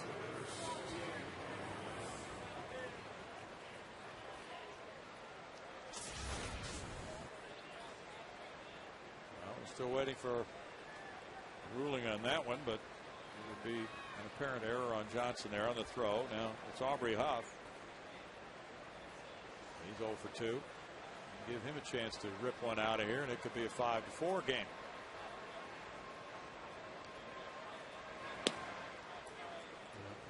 Two schools of thought here, or 2 ways of thinking about this. If you're Brett Myers, 1, woe is me. They're all crumbling around me. And 2 is, I got a job to do. I got to pick up my boys because they're having a hard time. Second error on Johnson in the inning. Put Sanchez on. Down slowly to Keppinger. Keppinger will run the runner back. Throw to Berkman. And now, safe was a call at first. Oh, my goodness. And now they get him. Oh. They didn't get anybody. Wow. This is about as sloppy. And that's the one thing about the Astros. They've had a hard time scoring runs this year, but defensively they've been pretty good. And this game has been really sloppy in this inning in particular. Keppinger does everything right until the very end here. He just unloads a little bit too late. You run at that base runner. You have to unload on a hurry at some point to get the out at first. Then you've got the lead runner in the pickle. Good base running there by Sanchez. To not get tagged, that's his primary responsibility. And he may have got him on the leg. Yeah. But no argument from Blummer. I thought he got him on the leg before he got the base. Sure looked like he did. Now Uribe in a 5-2 game. The Astros really playing giveaway here. That one's got to be an error on somebody. fielder's choice is the ruling. You know, he tried to make the tag play on Sanchez, couldn't get him, and then threw the ball to first base. You know, it's a mental error. I don't know if you can rule a physical error. I mean, to me, they got to find a way to create an error there to get the pitcher off the hook, because he should have been out of this inning 3 or 4 hitters ago. That's right. If you're pitching, somebody's got to be out on that play, but it's not the way it was ruled as far as earned runs go. Ball 1 to Uribe is struck out both times. Well, Lance looked like he pump faked, and then he threw the ball to Jeff Blum. By then, Sanchez was by Blum, so if he gives the ball to Blum sooner, they'd probably get the out at second base. But I was with you. I still thought Blum had tagged him on the leg. Hunter Pence in right field. There's an out. And the throw goes into third base. Perfect throw. We go to Bart. Bart? Well, Bill, tomorrow when the Astros and Giants go at it at 1:05, fans can take advantage of the 9-inning lunch break presented by O'Reilly Auto Parts. This is available for all weekday afternoon home games. You get a field box ticket plus $20 in food and beverage vouchers, all for just $40. Go to Astros.com to get those tickets. Bill? Thank you, Bart. So Myers probably has about 5 outs in this inning so far. And now it's Pat Burrell. He's grounded to short and hit a fly ball to center. That's tough on the pitcher. He's throwing 80 pitches tonight. Cleaning up here, he's got, he's in pretty good shape. Here it is again. I'm just wondering with Huff going down the line, if just a conventional 4-6-3 double play wasn't the way to go after all. Just go ahead and flip that ball to Blummer at short. You're probably going to get the double play. Maybe the runner was in Lance's way and he went to make that throw. It was hard to tell there. And I'm thinking Kep, his first move should have been, instead of trying to tag and then run Sanchez, just go ahead and flip the ball to second and start a double play that way. Huff running, you're right. 1-1 to Burrow. And it's easy with the benefit of replay and watching the play develop. The player just has to trust his instincts out there. And when you see that runner coming at you, you're thinking, well, I can just tag him and throw to first. Good smart base running by Sanchez was the key from the Giants' point of view. That was a nice job.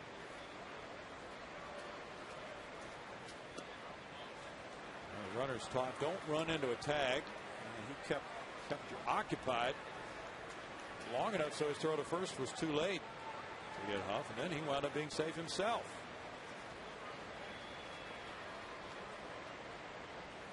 (3-1) to Burrow.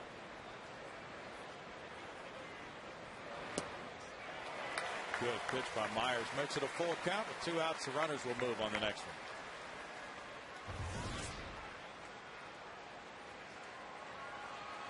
A 25-pitch fifth inning, compounded by errors and misplays behind him. He has really had to work to the max in this inning. And now he has the bases loaded after the walk to Burrell. Sandoval coming up after Myers' 3rd walk of the night.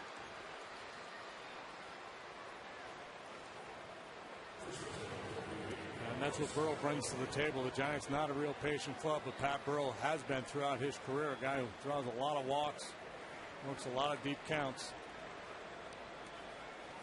He's on first, and it's the Kung Fu Panda. Sandoval has struck out and hit a fly ball to left. 286, his bases loaded batting average for his career.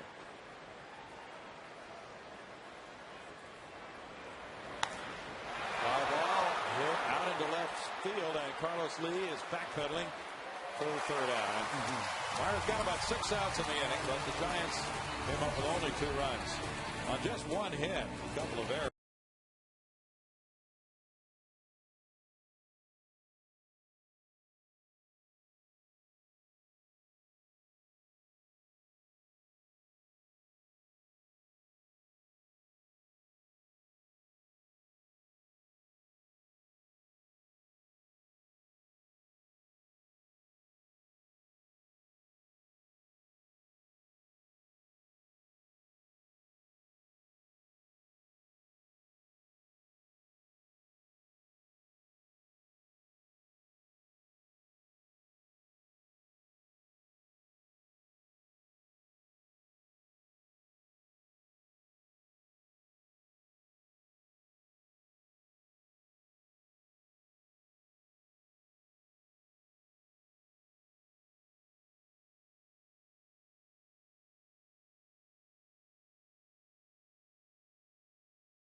Astros, but they still have a 5-2 lead here at Minute Maid.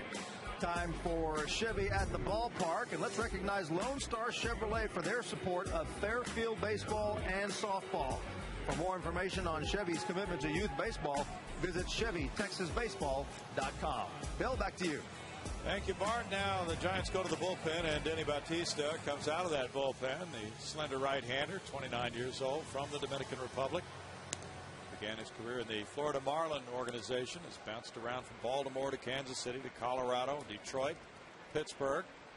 Joining the Giants this season with those numbers, JD. Yeah, Giants bullpen have a lot of big arms out there, a lot of hard throwers. Bautista, one of them, 13 times he's pitched, 1-0, 2.89 the ERA. He's getting just 194 against him. Good numbers all the way around for Bautista.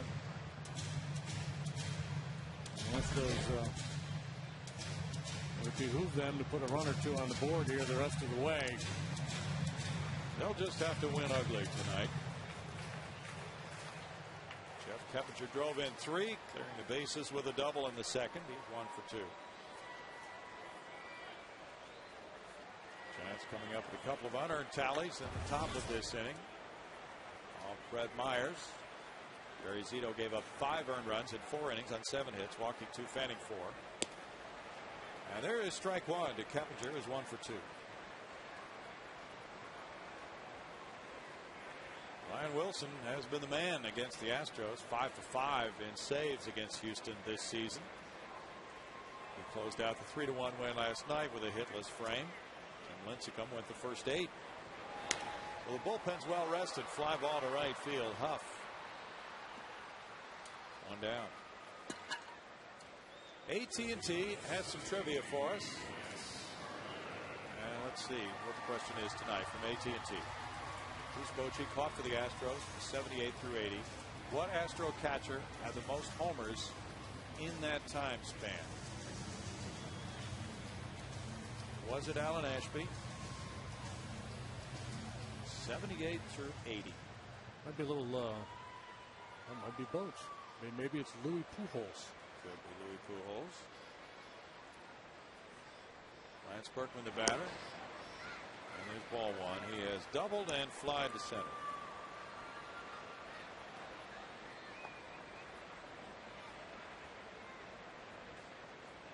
Boch started one of those playoff games in 80 when Alan Ashby was injured. Berkman tops one, foul. First base side for a 1-ball, 1-strike count.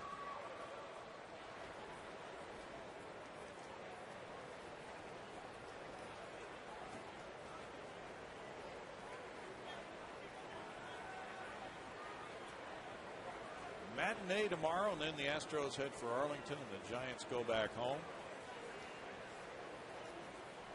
Friday night in Arlington, it's Brian Mulder and Colby Lewis.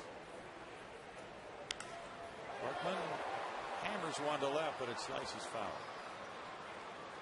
1-2.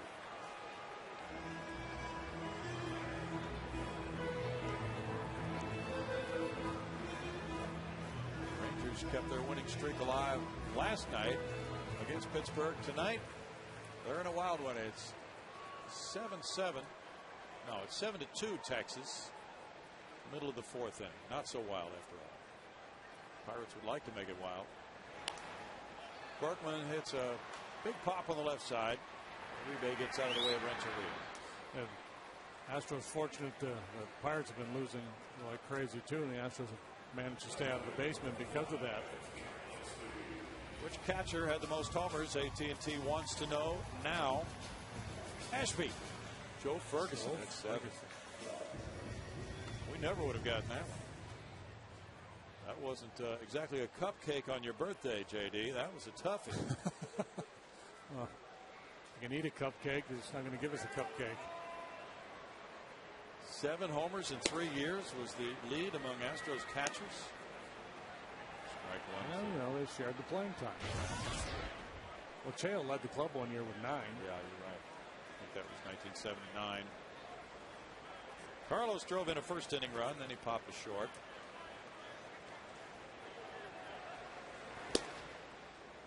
You talk about the arms, and you see evidence of that at 95 on that Bautista pitch. from the Dominican Republic. As a teenager, played in a ballpark that was built by the Martinez brothers, Pedro and Ramon.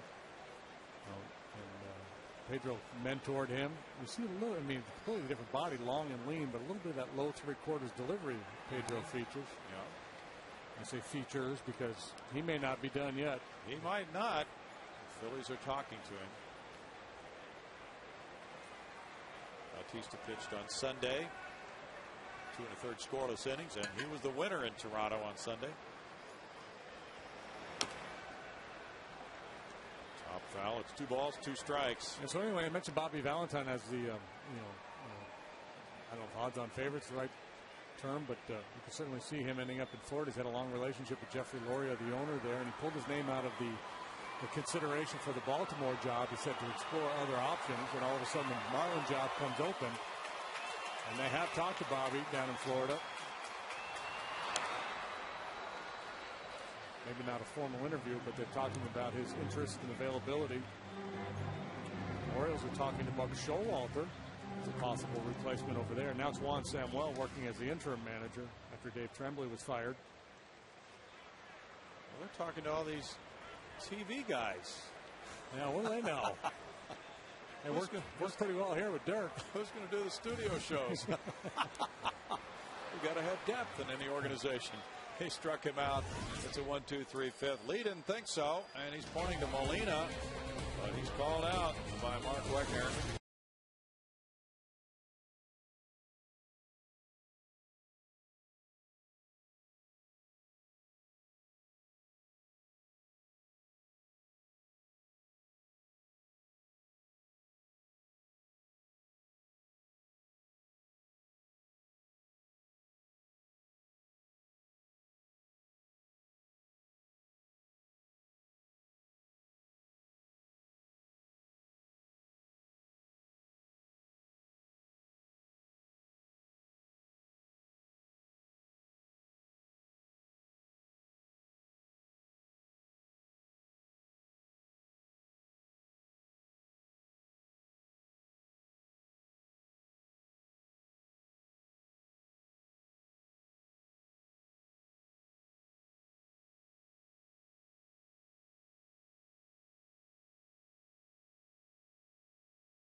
The Coors Light freeze cam. Barry Zito on the mound. There's a big curveball, and Jason Bourgeois right on it. First time up on an 0-2 pitch in the first inning for his first hit as an Astro. The Coors Light freeze cam brought to you by the Frost Brewed Coors Light. And later walked and scored in the second, so Bourgeois had a nice evening. His first in an Astros uniform. And now here's the Giants' 6th inning. Brent Myers on the mound. 87 pitches into the game, facing Renteria. Myers looking to go 6 innings or more yet again. He's done it every time so far this year. He worked awfully hard in the 5th. A nice quick inning here would be welcome. You may not be aware of it, but by going 6 tonight, he would have a club record, pitching 6 innings or more in his first 15 starts of the season.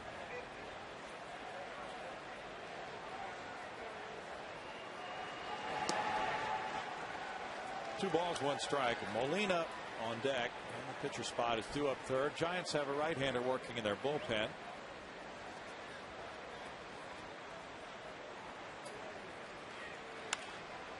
That's into right field for a hit. And it's a single for Renteria. He is 2 for 3 tonight. Fastball moving in on him, and he just fights it off. Double play opportunity here with Molina hitting. It's Guillermo Mota in the Giant bullpen. Molina drew the intentional walk and he grounded out. Travis Ishikawa, a left-handed hitter, comes out to the on-deck circle. Pitcher spot due up next.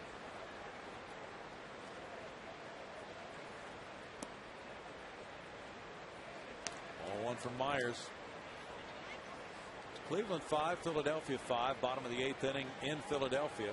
Jason Worth at his 13th. And Brian Snyder, number 1 for the Phils.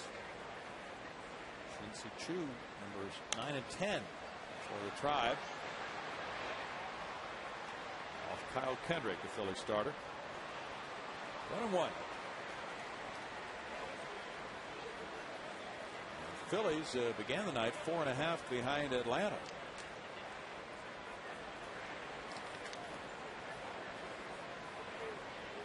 They just got Jimmy Rollins back.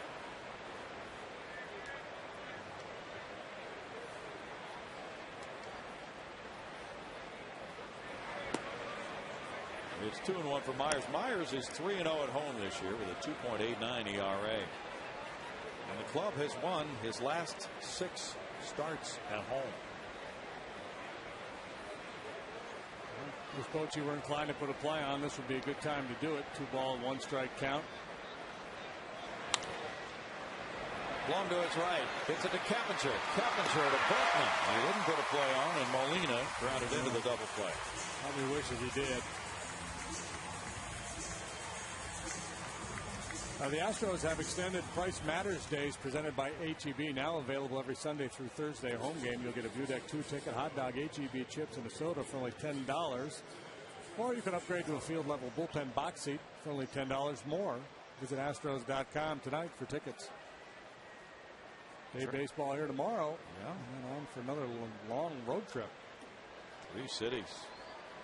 Travis Ishikawa is a pinch hitter. Myers bearing down with this 5-2 lead. 95 pitches for Myers. And curveball taken by Ishikawa for ball 1. 276 for Travis. 1 homer, 4 runs batted in. And as a pinch hitter, 6 for 12, including a homer. He's driven in a couple. It's 2-0. Denny Bautista in 1 inning allowed no hits, no runs, had no walks, and 1 strikeout.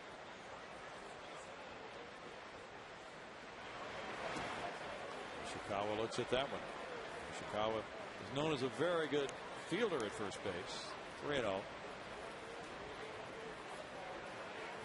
And used mostly as a pinch hitter and a late defensive replacement at first for Aubrey Huff and Buster Posey.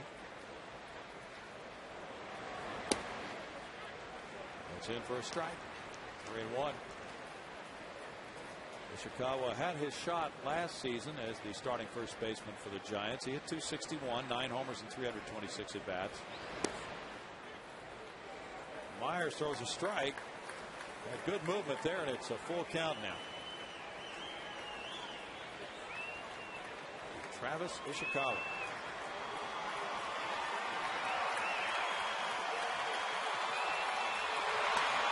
Ground ball, Keppinger.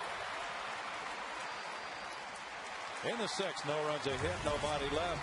Brett Myers has done it. 6 innings again tonight for the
We'll be moving to the bottom of the 6th inning right after our Haynes Comfort Zone, showing you comfortable fans here at Minute Maid Park. And some on the phone, checking the internet, maybe getting on the Facebook page, but no matter what they're doing, they're comfortable. Comfortable here in the ballpark tonight. With the threatening skies earlier today, the roof got closed earlier than normal, and it's a little cooler in here than it has been the last couple of nights. Oh, that's what was going on. Guillermo Mota comes out of the bullpen. He is 0-2 with a 2.84 ERA. It was raining hard out in our section of town. Yeah, we got a little bit, but nothing too severe. Mota, he's older than I am. Basically, no. This guy's been around a long time. He's older than 50? He's 59, see? He's not that old, but he's good. He's been around a good long good veteran pitcher. Guillermo Mota started his career as a shortstop. Didn't hit much, had a strong arm. They said, hey, try this. And it's a story with a lot of relief pitchers. A lot of catchers convert to relief pitchers. Trevor Hoffman guy made a pretty good transition. Shortstop to relief pitcher. Yes, he did. Mota pitched a couple of scoreless innings in Toronto Sunday. He faces Hunter Pence, his 0-2. And Johnson, then Blum are due up. The Astros up 5-2. He throws 95. Strike one. He's going to turn 37 in late July. Certainly hasn't lost any velocity after 637 appearances with a 36-41 record and 9 saves. A real good changeup. Slider. It's 1-1. Mota is often used as the 8th inning setup man by Bruce Bochy. He's appeared in the 8th inning in 11 of his last 12 games. The Giants either tied or ahead in 9 of those, but now a little bit different situation for him. When the Giants have a day off Monday, he did not pitch last night, so it might just be a situation for Boch if wanting to get him into a ball game.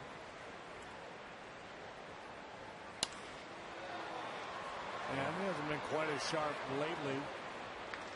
10 of the last 21 batters he's faced have reached base.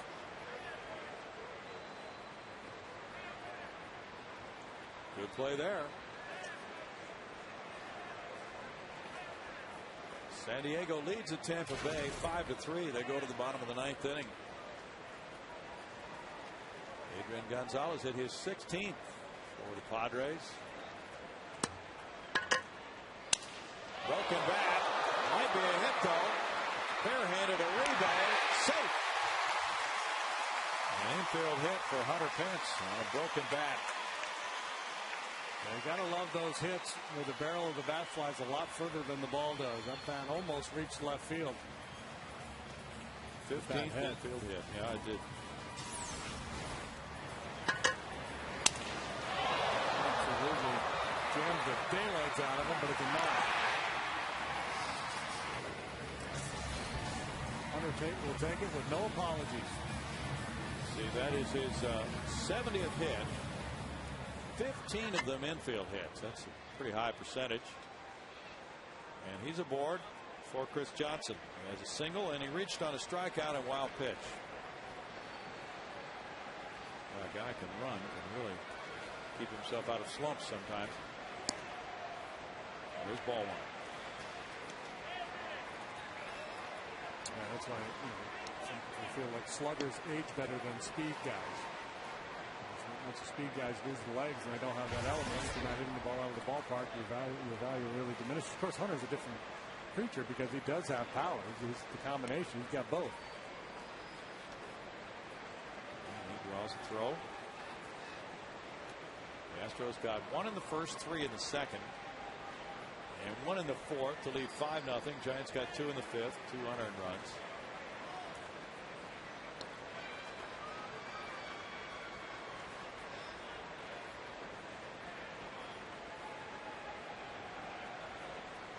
Pence is going.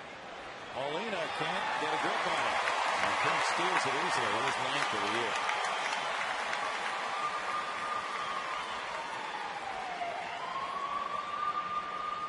You could tell with Molina's body language, he had a feeling it was coming, sliding out over the outside corner, calling for that outside fastball. Not a pitch out, but that's what he had in mind. It's going to be a good fastball outside, something I can work with. And then mishandled it as he tried to go from his mitt to his throwing hand.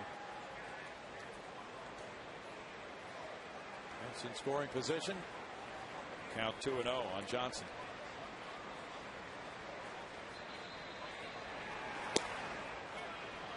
Two and one. Very good pitch by Moto.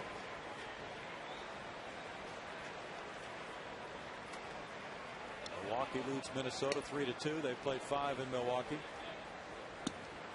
That'll be the Astros' destination next week after the series with the Rangers in Arlington. And they go to San Diego.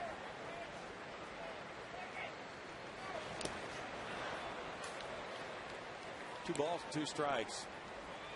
4-game series in San Diego, huh? Yes. Well, the Rangers have opened up on the Pirates. It's 11-2 now. Michael Young has hit his 10th home run. Rangers have gotten Nelson Cruz back in the lineup since they left here. Lineup didn't really need to get much better.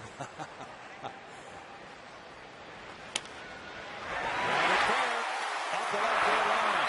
Pitch will score to make it 6-2. Johnson into second base with his second hit of the night. First double as an Astro this year for Chris Johnson. Well, Chris has had his problems defensively. Both last night and tonight was swinging the bat well. Had a knock last night. And again, Moto tries to get into this kitchen, much like he did with Pants, but CJ is just not going to let him in there. Got the head on it, right down the third base line she goes. First double of his career. Now he's hoping Jeff Blum can move him around. Blum 0 for 2 tonight. Double play ball and a strikeout. That's 9 hits for the Astros.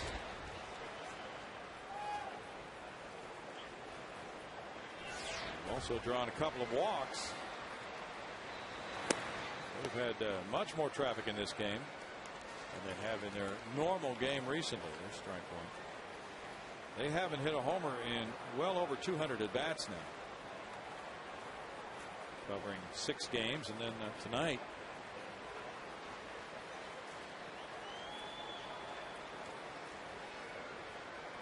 They got only 2 hits on Saturday, losing to Texas 5-1. They had 9 hits Friday, but they lost that game 9-3.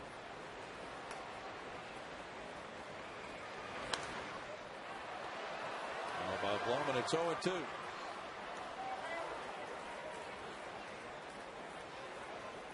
Dustin Nippert started for Texas tonight. He lasted 3 innings. Alma Holland lasted 1 inning for Pittsburgh. And they just lost Zach Duke to the disabled list. It's 13-2 now. Oh boy. But they rehired the Pierogi. Oh, did they? Yeah. He's back. Fly ball to center field. Torres with a throw toward third, and he got behind that ball nicely. 1 out. Oh, he's probably got a pretty good union behind him up there in Pittsburgh, doesn't he? With Pierogi. Well, he said it just wasn't done the proper way, so they're reinstated it.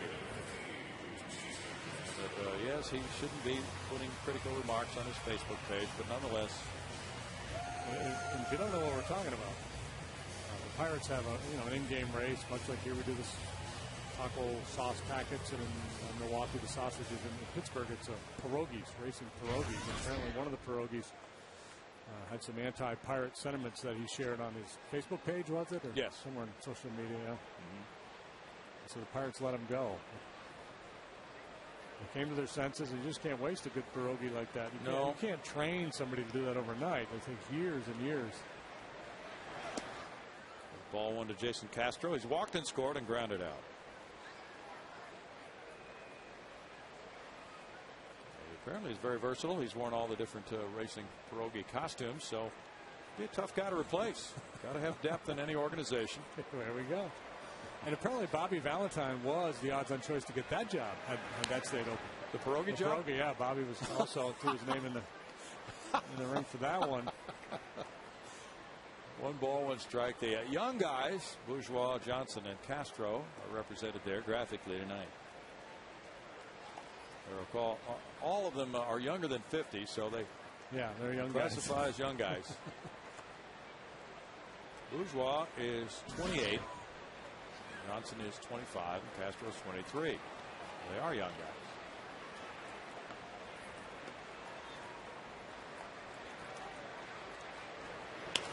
Castro lines, and it's short hop by Renteria, who throws him out. 2 down. And Brett Myers is not coming out of this game. No way. He's a one-man gang tonight. He's the man of the match. 2 knocks, an RBI. Not for errors. Would have a shutout going. Well, no Astro pitcher has done what he's done. Make 15 starts to open the season, go at least 6 innings. The last Astro pitcher to go 15 straight at any point, and that was Roy Oswalt. He did so in 17 straight starts. It was to end the 08 season and then to begin the 09 season. The last Astro to go 15 straight with 6 innings or more in a single season, Roger Clemens, in 05.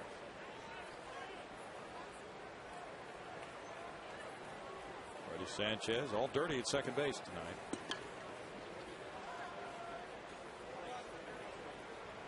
Myers has 2 hits to left field. He's scored a run. He's driven in another. Good swing there. Boy, he's locked in at the plate.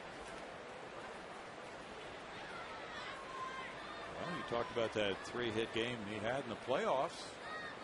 He shot at number 3 tonight.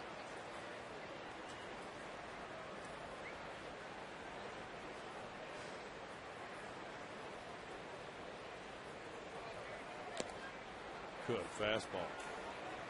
0-2. To dial it up a little bit to catch up to that heater. His average has climbed from 038 to 107 in this game. But he's been a relief pitcher part of the time too, so he hasn't had the steady at bats, so to speak, the starting pitcher gets. Line to right field, and that is going to be caught. Oh man! By Aubrey Huff. He robs Myers. It looked like he had his 3rd hit, but Huff laid out for it. And he caught that ball to end the 6th inning.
Well, we welcome you back to Minute Maid Park as the Astros and Giants go to the 7th inning. Kevin Eschenfelder back with you. I want to remind you to join us for the postgame show, Astros Live, coming up immediately following today's game. We'll hear from Brad Mills. All that and a whole lot more, and I'm sure we will poke a lot more fun at Jim Deshaies, wishing him a happy 50th birthday. And I want to tell you guys, I went the opposite direction.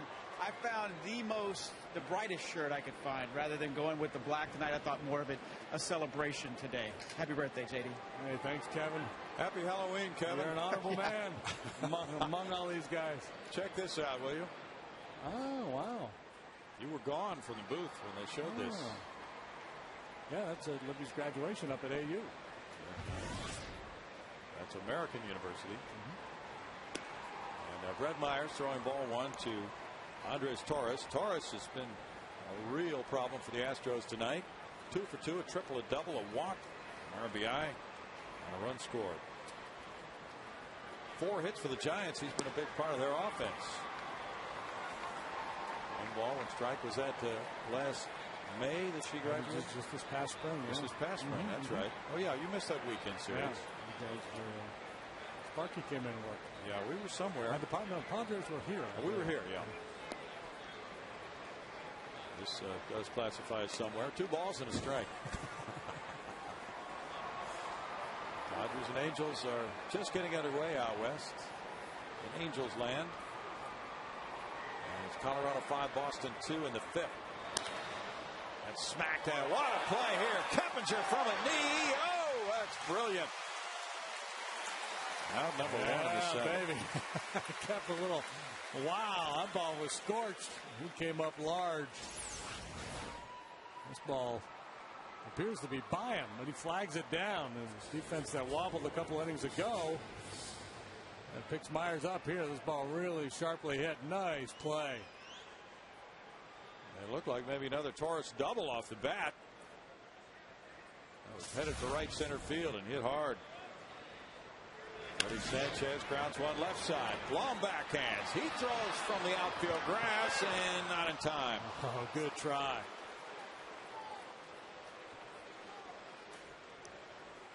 Sanchez 1 for 4 now. You can almost read Blummer's mind going, oh, yeah, Kep, take this.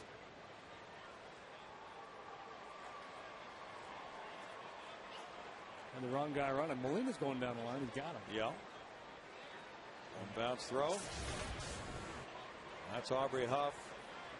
Gustavo Chacin, a lefty, and Wilson Lopez, a righty, are warming up for the Astros. Giants also have a pitcher getting loose. Joe Martinez. Strike 1 to Aubrey Huff.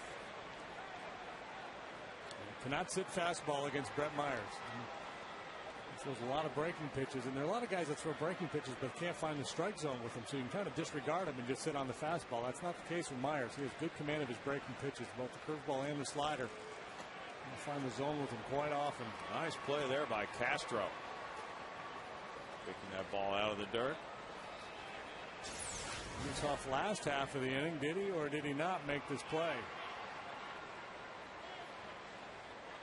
Oh, that's tough. I probably would have ruled out. Looked like it bounced, but it was really close. Did you see bounce? I couldn't see bounce. It might be my old age. It might be my old age. Not really bounce, but it just sort of was just arriving at the ground and then disappeared in his glove. That is a tough call, though. But you know, you are 50 now, so standards are different. The world has changed. And 1 crazy day for you. 2 balls and 2 strikes. Now just wait until tomorrow, JD. You'll be scheduling doctor's appointments, and the vision's going to go on you. All kinds of things are happening here, so enjoy it while you can. That's why I was out of the booth. we thought you left to go celebrate somewhere. Topped, and that's foul. First base side. Ubaldo Jimenez has actually given up 2 runs in 4 2/3 tonight as Colorado plays Boston. Send him out. And Yellow Olivo hit his 10th home run. Aubrey Huff has really been a nice contributor to this Giant club. He's in a solid left-handed bat. He hit one in the water the other day at AT&T Park. He's hit 9 of his 12 homers in that ballpark, which is huge. Rip to Berkman. Berkman to second, blown back to first with a pitcher covering, not in time. 2 outs.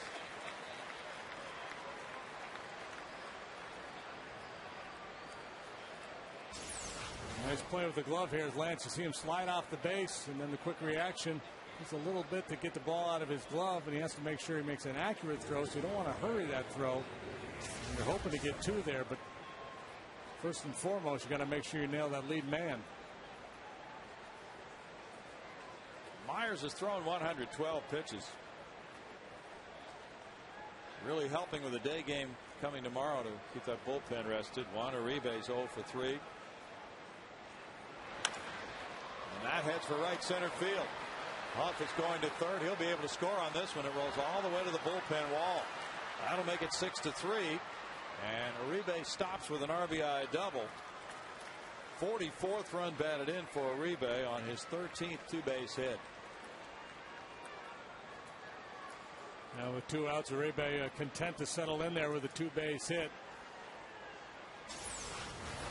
Otherwise, I think he's thinking 3.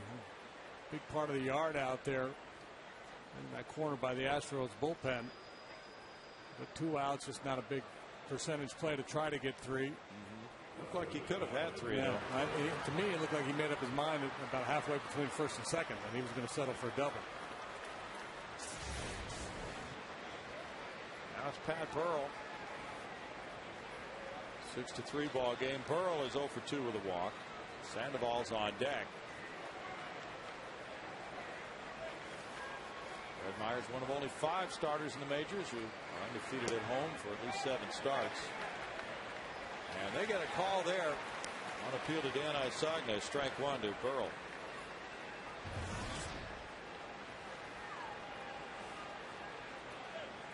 115 pitches for Myers. He routinely has been well over 100 in many of his games this year. Foul back. Let's see, he will escape pitching in the heat of Arlington this weekend. Yeah, if you had your druthers, you'd rather take 125 pitches here than 75 up there.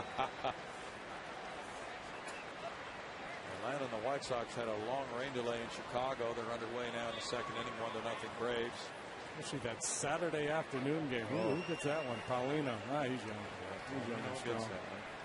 He might lose about 13 pounds that day. It's a 2:05 start on Saturday. Castro out to chat with Myers. Moeller and Lewis on Friday. Paulino, C.J. Wilson on Saturday. Roy Oswalt, Tommy Hunter on Sunday. A Sunday game, a night game. 7:05 start.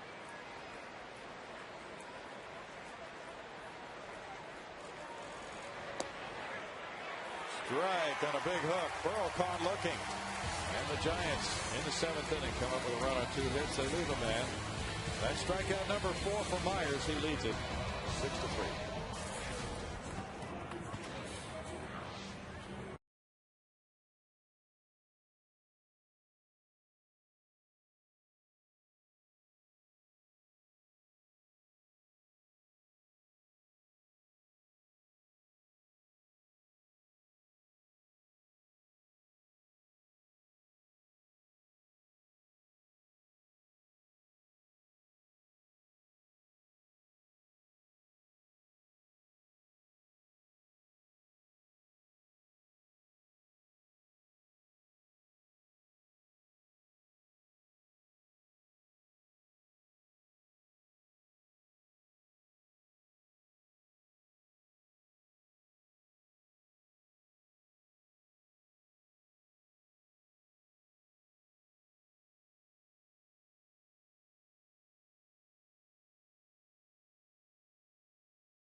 Houston cause with that bases clearing double in the second inning. And Brett Myers has gone 6 innings. In fact, he's now gone 7. 15 straight starts. He's gone 6 or more to open a season. That's a new Houston club record. Meanwhile, the Giants have gone to the bullpen for the 3rd time tonight. The Astros come up in the bottom of the 7th inning, leading it 6-3. Man singing deep in the heart of Texas. While Joe Martinez warms up, he was a starter and lost to the Orioles June 15th. And as Brownie mentioned earlier, called up after Todd Wellmeyer went on the disabled list. Have been working as a starting pitcher with their AAA club down in Fresno. Was 5-2, 3.07 ERA with them.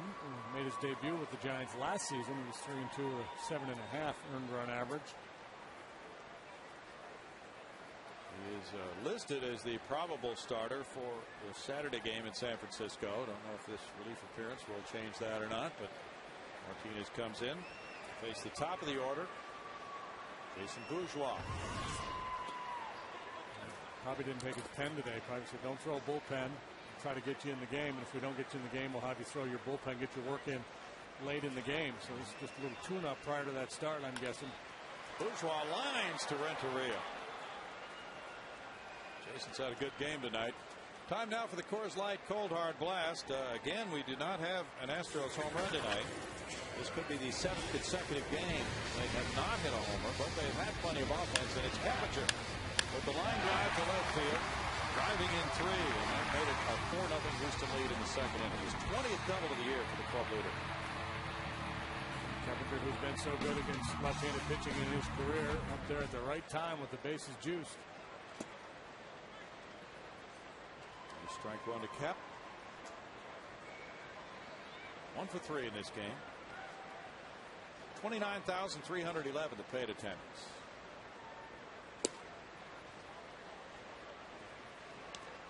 Martinez was a 12th round pick of the Giants in 2005 out of Boston College. Too many baseball players with a good changeup. Football players, good hockey players. They're the Eagles. They are. He started a game last year against the Astros and he won it, giving up 3 runs in 5 innings. And he returned from an injury to make that successful start. He had a fractured skull. That's a hit for Capinger, and he's 2 for 4. So Martinez showed some courage after taking a Mike Cameron line drive to the head. He had 3 fractures last year and came back from that to beat the Astros.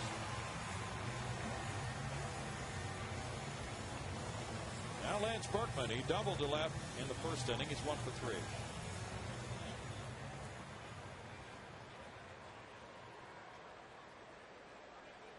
Boston has tied Colorado with 3 in the 6th inning. It's 5-5 now off Ubaldo Jimenez.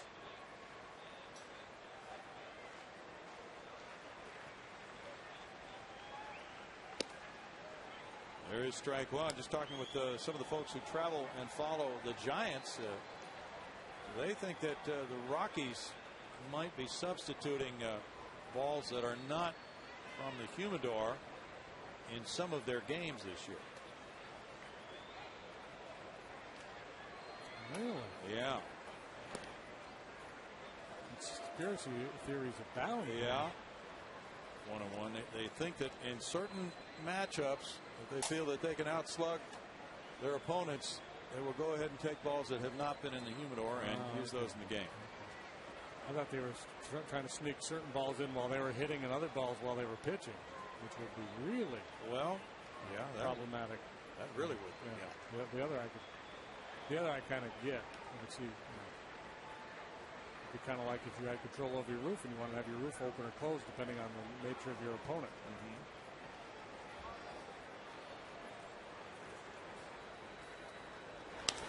There's a liner to left. Burrow with the grab. I don't know what the rule is on that. I don't know what the league has told them, but I would be okay with that as long as the same ball for both clubs in the course of a game. Well, their point was that there's really nobody from Major League Baseball policing the use of the humidor. So that's an interesting point. Carlos Lee comes up. He's 1 for 3 with an RBI. Let me go back and start. Oh.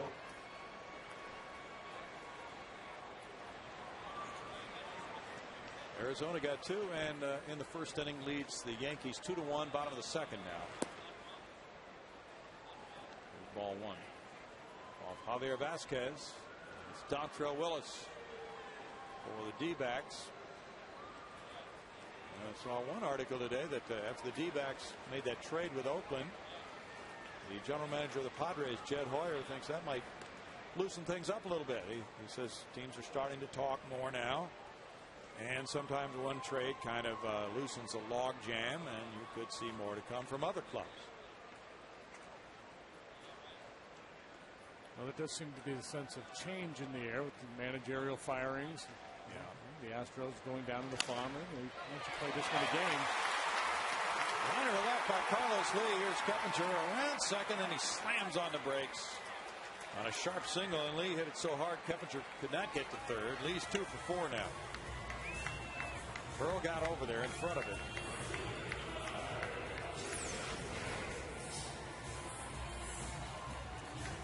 Dropped the head on that low inside fastball, and Burrow able to cut it off before it got to the wall. And with 2 outs, Keppinger's going to play it safe. Can't afford to get thrown out at third base with a 3rd out. And he's telling Clark right now, I'm out. He goes, if I go, I'm out at third base. He goes, I don't want to do that with 2 outs. He wants Hunter Pence batting with 2 on. That is the situation. Hunter 1 for 3 in this game. He got an infield hit. He stole a base and scored a run. So Hunter with those 15 infield hits, he provided a graphic example of what can happen when he gets on in the 6th inning. And his legs worked for him on the steal and then coming around to score. And the appeal went to Mark Wegner at strikeout. Okay, I get Ben Isagna. He just everything's a swing. That's kind of his philosophy down there.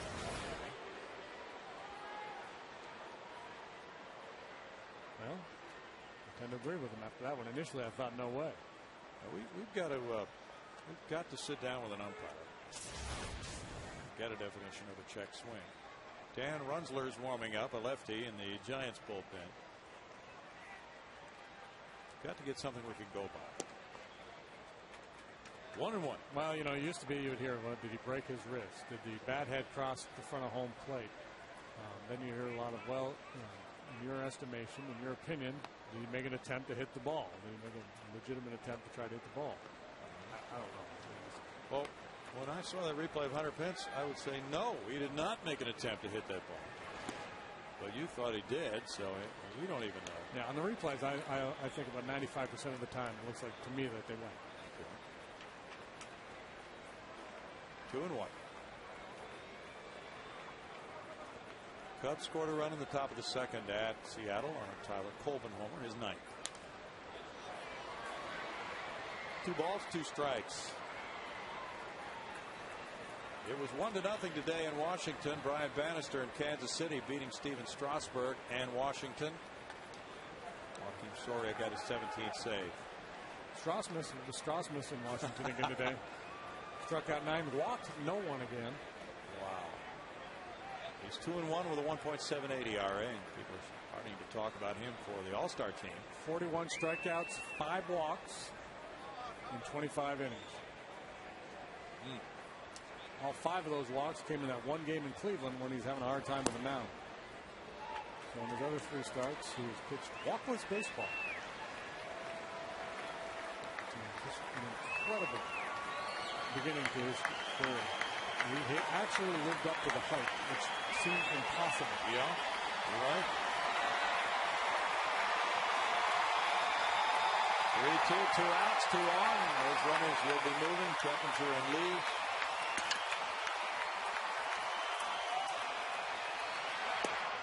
And it is ball 4. Wow. The bases are loaded. I have a feeling Hunter was guessing slider there. Yeah, that pitch was really close to take. Hunter likes to swing the bat. He got fooled. That pitch just a little bit low. Dave Righetti is out at the mound. And he pitched a no-hitter himself. Now Michael Bourne will pinch run for Carlos Lee. Carlos leaving after a 2-for-4 night with an RBI. Day game coming tomorrow. Well, yeah, at first base, they didn't run for him, but now that he's moved into scoring position, it makes sense to get Michael Bourne out there, and then you put your best defensive alignment on the field. So Michael in center, put Jason over in left. That outfield will cover some turf for you. Yeah. Pence, Bourgeois, and Bourne.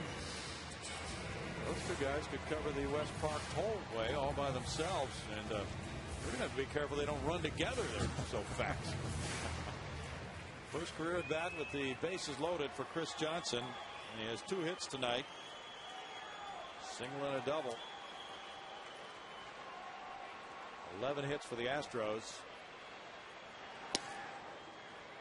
Oh, we'd like to have that one back. Yeah, he would. Last night, Jason Castro was the big story. Now CJ having a night tonight. How about a grand slam on JD's 50th birthday? Probably crossing his mind right now.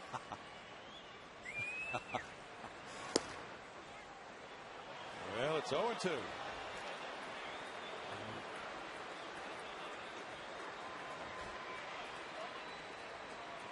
Joe Martinez threw their close one and lost Hunter Pence on the walk. Now he's 0-2. He's got working room on Johnson.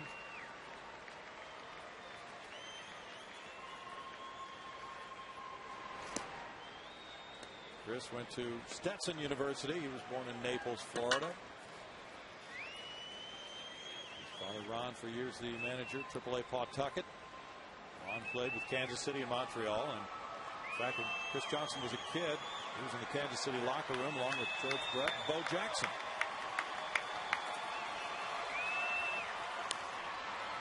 Fouled away.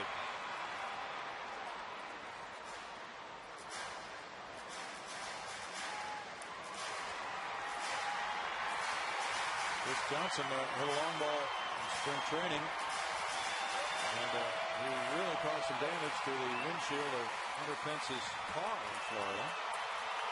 Went on to lead the club in home runs and runs batted in spring training this year. Now looking for a well-placed hit with 2 outs.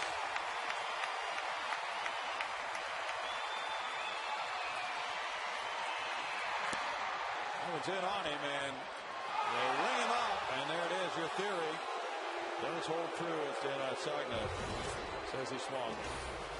And it's no runs, 2 hits, 3 men left, 2-7, 6-3 Astros.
We move to the 8th Minute Maid. Astros still leading it 6-3. You can follow the Astros on your iPhone, iPod Touch, BlackBerry, and Android phone with MLB.com ActBat 2010, featuring play-by-play, video highlights, and live audio broadcasts. Visit Astros.com tonight on your iPhone, iPod Touch, Android, or BlackBerry for more details. Brownie, back to you. You look kind of like an Android type of guy, Bart. Is that what you favor? I look like an Android, or I look like an Android type of guy? Oh, I got you. Yeah. No, my cell phone's pretty basic. Okay. And I get mocked at home for that, so, you know. They're high tech, we know it. There's Michael Bourne in center field. Jason Bourgeois moves to left field, taking over there after Carlos Lee left for the pinch runner Bourne. As the Astros position their outfielders for Brandon Lyon. Red Myers in 7 innings allowed 6 hits, 3 runs, 1 of them earned, walking 3, fanning 4. Pablo Sandoval leads it off in the 8th. And that is strike 1 for Lyon. Sandoval with a strikeout, 2 fly balls to left field. Lyon really had a nice year so far with a 5-1 record, a 3.30 ERA. Yeah, Ed Wade has to feel pretty good about tonight with Brett Myers. We got for a real nice price the way he's performed, and now Brandon Lyon signed to a 3-year deal this offseason. Has pitched very well in advance of Matt Lindstrom.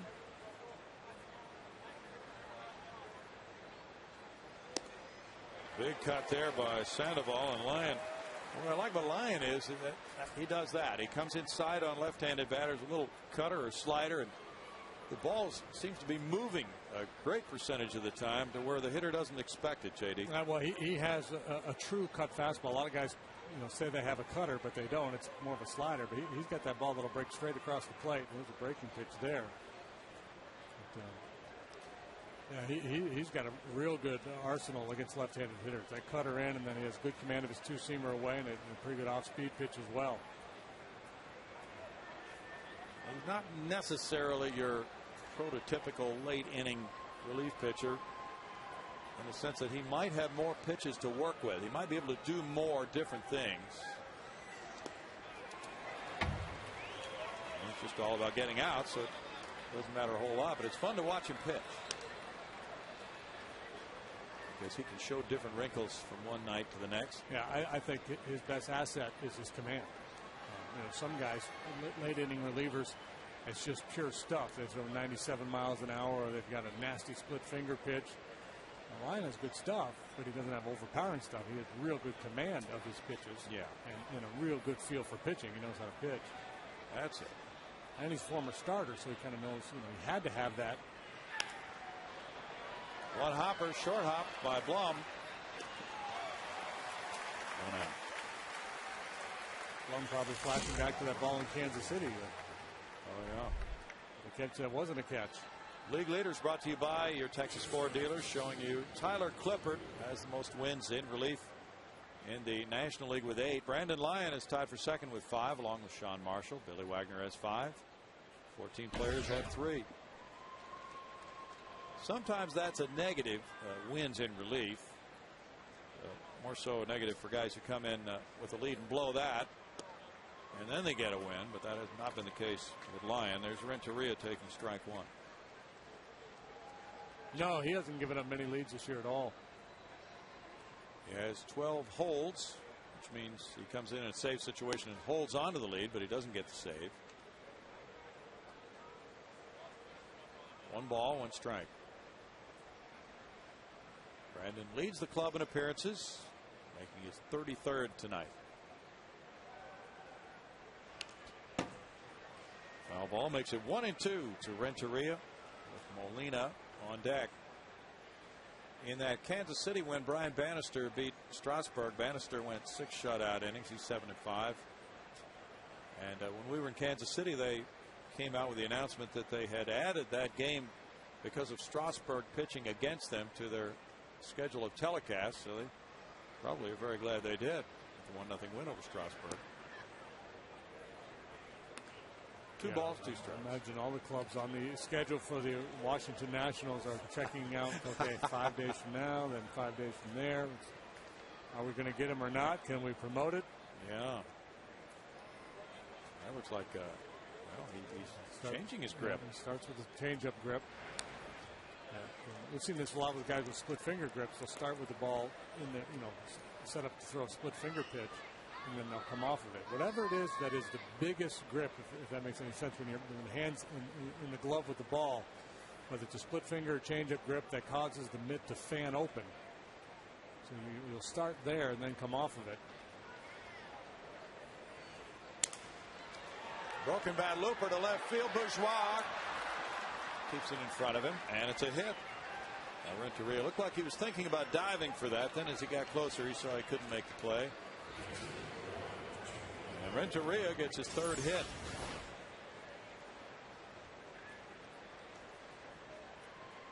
The key here, if you're not going to leave your feet for it, you have to make sure you knock it down.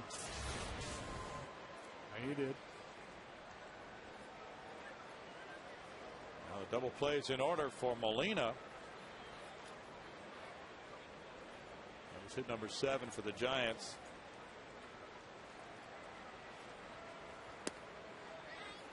Molina looks at strike 1. He bounced into a double play last time up in the 6th inning. And that was his 7th of the year.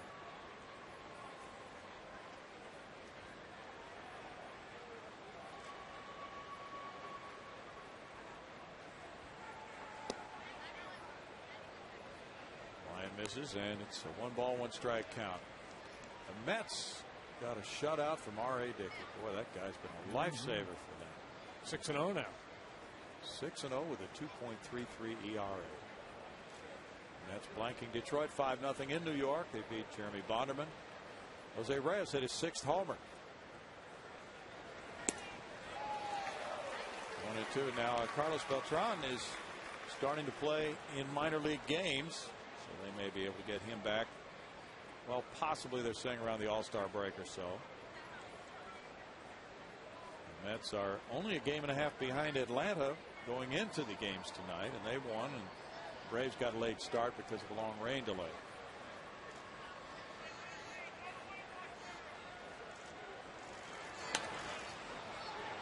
That's headed for the seats. Braves have a 1-0 lead over the White Sox. Bottom of the 4th in Chicago. Tim Hudson working for Atlanta tonight. National League, a nice night in this interleague deal yesterday. They had fallen behind. Probably still behind, but they won the lion's share of them yesterday and doing pretty well tonight as well. Chris Carpenter won for the National League. St. Louis beat Toronto at Toronto 1-0. Beating Kevin Gregg. Carpenter 9-1 with a 2.63 ERA. Yeah, you talked earlier about the All-Star game. I mean, you could take 3 out of that rotation from the Cardinals with Wainwright, Carpenter, and Garcia. Yeah. Take 2 or 3 off this staff here in San Francisco. Absolutely. Very deserving guys are going to be left home. Charlie Manuel and his associates who choose that pitching staff are going to have a rough time.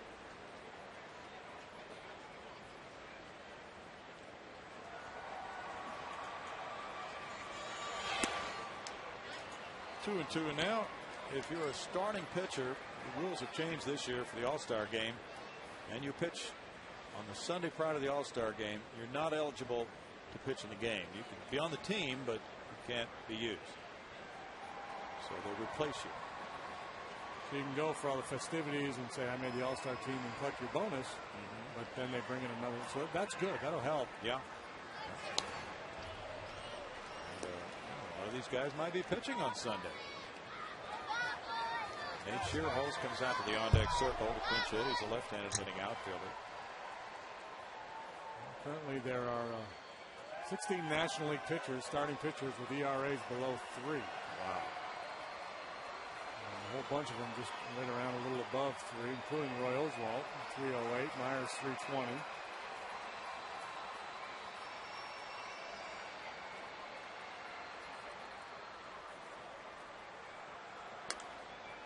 Foul away. 20 pitches thrown so far by Lyon. San Diego knocked off Tampa Bay 5-4. Luke Gregerson won that one in relief. And James Shields. Keith Bell got his 19th save. At AL East, Tampa Bay losing, but the Rays winning percentage was .600 before that loss. Yankees .620, Boston .597. Three teams that a couple days ago were over .600 on winning percentage, or .600 or better. This was the latest in a season that three teams in one division have been at .600 or better since 1979 in August of that year. Now a full count on Molina.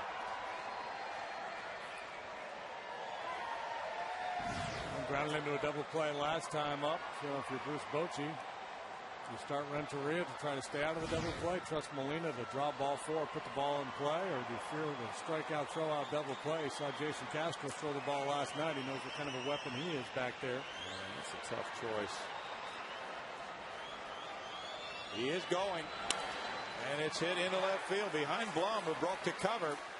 It works for Bochy. He plays it aggressively, and Molina delivers. It's first and second and one out now. Last time he didn't go, and the result was a 6-4-3 double play. This time he goes. You see Blum cheating towards the bag, shuffling over, trying to hold his ground as long as he can.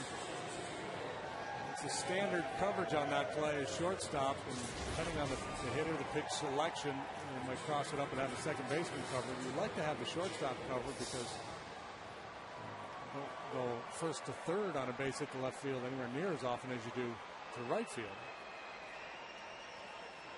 Eli Whiteside is the other catcher, and he is the pinch runner for Molina. Whiteside also came in for Molina last night. Two men on, and the pinch hitter is Nate Shearholz. Batting for Joe Martinez.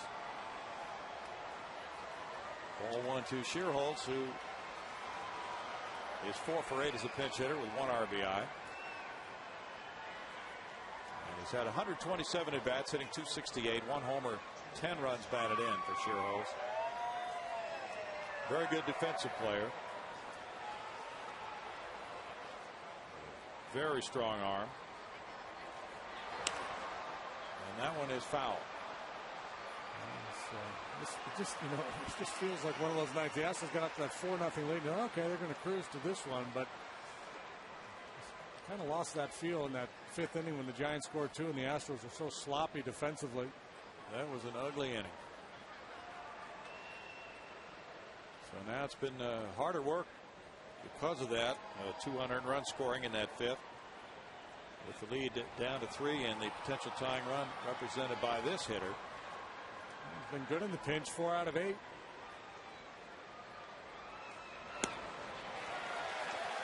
It's 1-2. The swing was underneath that fastball from Lyon at 91.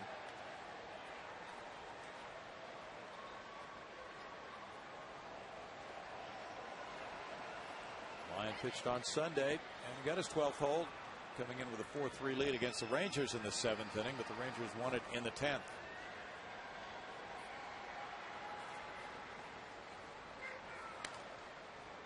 That's a foul ball, and there's another example of Lyon getting that ball in on the hands of a left-handed hitter. About all he could do was foul it at best.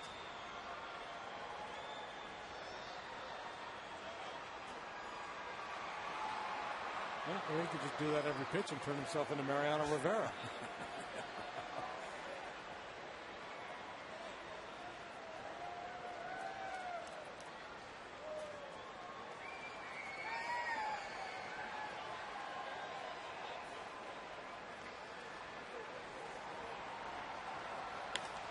Shearholz puts it in the air behind second base. Jeff Plum back, infield fly called. 2 outs.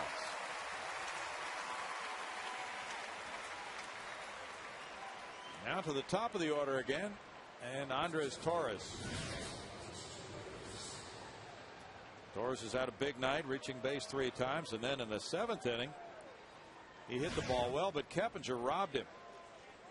A very good diving play to his right. Ricky Nolasco in Florida beat Baltimore 7-5 in Baltimore. Brian Mattis lost it. Julio Nunez got save number 16. So the Marlins are off and running under their new skipper tonight. They fired some of the coaches, too. It was a pretty sweeping day of change there. Yeah, Carlos Tosca got fired. He's been with Freddie for a few years over there now. Jim Presley, the hitting coach, got whacked.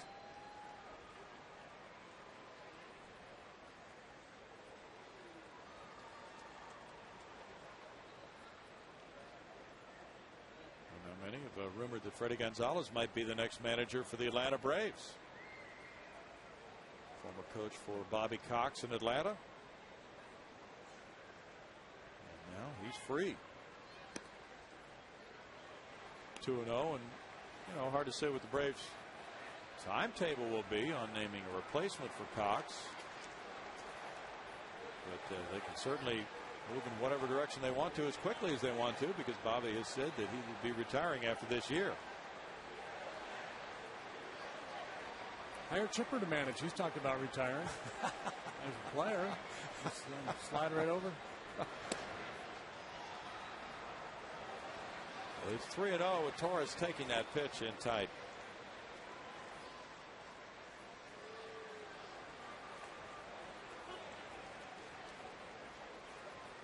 Now this inning, if nothing else, guarantees that the big bats will come up for the Giants. If not this inning, the next.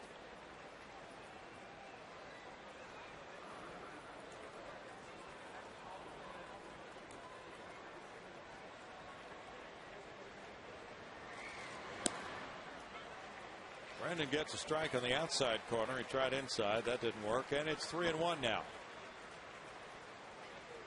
So this 30-year-old veteran and a native of Salt Lake City. Last year, Lyon pitched 65 times with Detroit. One of the many troubadours in the Astros club. Carries that guitar with him on the road. Yeah. On the trip. It's 3-2. Torres is checking with the home plate umpire, Mark Wegner, about the location of that pitch. Hitters sometimes want validation that they swung the pitch that was where they thought it was, either a strike or a ball. Now 3-2, 2 outs, 2 on. The runners will move. Manchuria and Whiteside. And a swing and a miss. He comes back to strike him out after falling behind 3-0 in the count. No runs, 2 hits, 2 men left. Big out there for Brandon Lyon.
Unconditional release in Philadelphia. I thought your career was over at that point. And much like the Houston Astros offense, I'm trying to find some positives about you turning 50.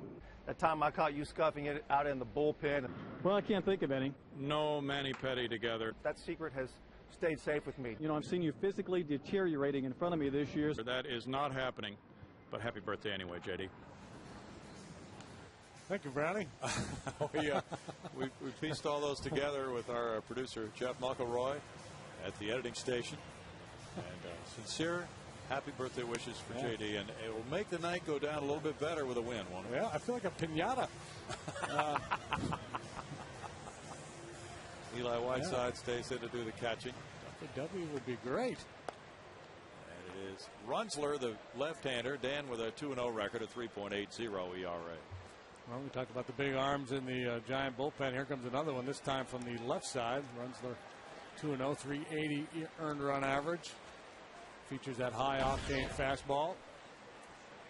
Jeff Blum will try to turn one around. He takes that one for strike one. He is 0 for 3 tonight, and the manager of this ball club, Brad Mills, was asked about Jeff Blum playing shortstop. How many games can you get out of him without Manzella for 6 weeks now? He said, well, I'm not sure. You know, he hasn't played there regularly at shortstop in years, so we really don't know. But Osvaldo Navarro is here from AAA Round Rock, so we'll have to wait and see how that situation unfolds as we see Navarro on the bench. And, you know, Jeff Keppinger could slide over and play shortstop as well. But I think he has become the everyday second baseman here, so I think they don't really want to mess with that.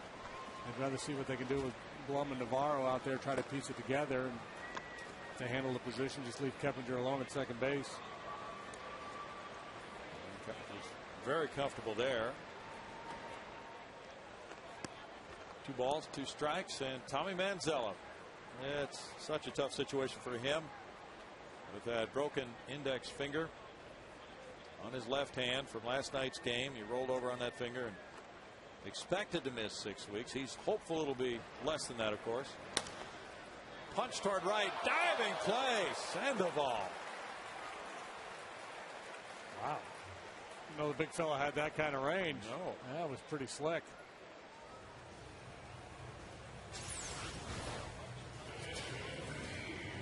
Jeff did a nice job here just trying to punch this ball through that hole on the right side, but that hole disappeared in a hurry. I mean, he was playing way off the line to begin with, but still a pretty good quick move. A good backhanded play by the Kung Fu Panda. The Flying Panda took care of out number 1. It's a sleeping panda. Jason Castro's 0 for 2 with a walk and a run scored. There's ball 1. Now Castro had an on-base average at Round Rock 100 points higher than his batting average. The type of guy who takes pitches, he works the count, he gets his walks.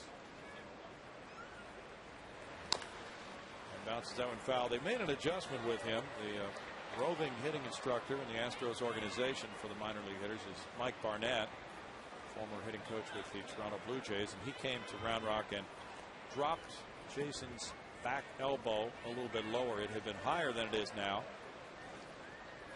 And now it's a little bit lower, and that's enabled him to get the bat head through quicker. And he's hit for more power since he made that adjustment. Well, there's a lot of things to like about Jason Castro, and most of it's stuff that we've been told. We haven't witnessed yet, but one thing that I've been told over and over again, that he's a smart kid, he's adaptable, and he's willing to listen. And some players, even though they're very, very young, think they've got it all figured out. Hey, I was a big stud in college. I was the #1 pick for your club. You know, I got it. That's not Jason Castro. He's an open book. Yeah, what do you got for me? I'll try it.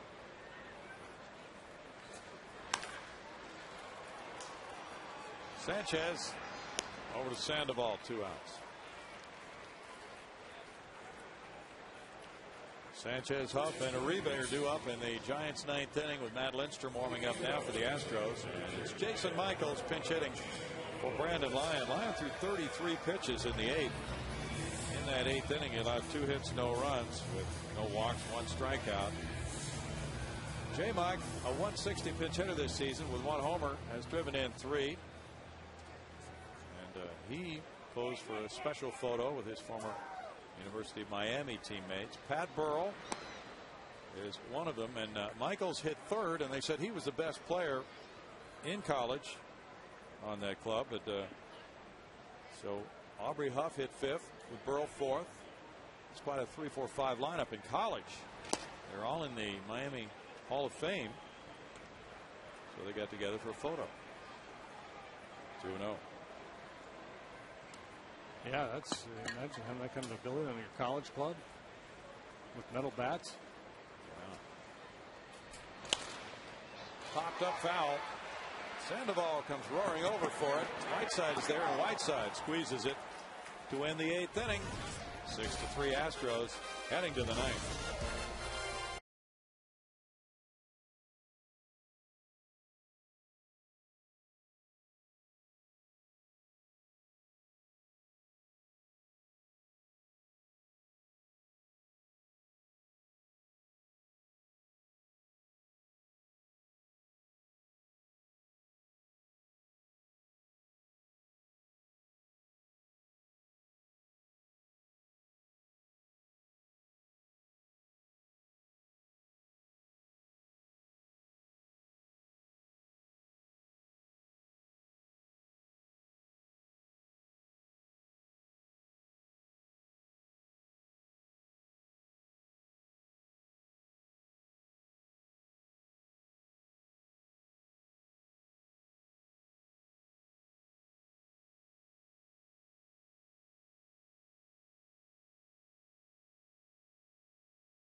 More on defense replay, showing you a play from the 7th inning of this game. Freddie Sanchez smacks one up the middle.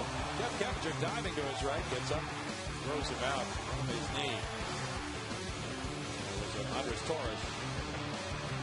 Freddie Sanchez. Keppinger has turned in a strong game. In addition to those plays, he's got 2 hits. He's driven in 3 runs. Keppinger waiting now as Matt Lindstrom warms up. It is 6-3 Astros, making this a save situation with 1 inning to go. And Lindstrom had problems on Sunday, got his 4th blown save of the year. He's 15 of 19. They got off to a great start, but has struggled of late, and I think a lot of it is because of the physical ailments. The hip problem and the back spasm, and just because of that has not had regular work. He's had 4 blown saves in his last 9 appearances. Sunday he came in with a 1-run lead in the 9th inning, and the Rangers got a run off him. Freddie Sanchez is 1 for 4.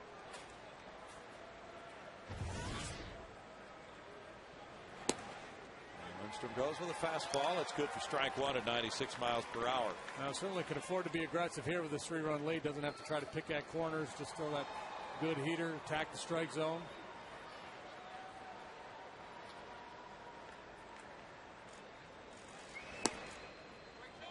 It's 1-1. Lindstrom shooting for save number 16 of the year. And it would be Brett Myers' 5th win if he gets it.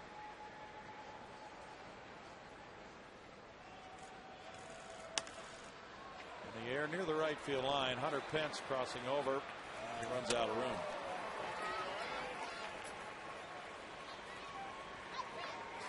One and two. The Astros play Freddie Sanchez as an off-field hitter. Hunter shading towards the line in right field.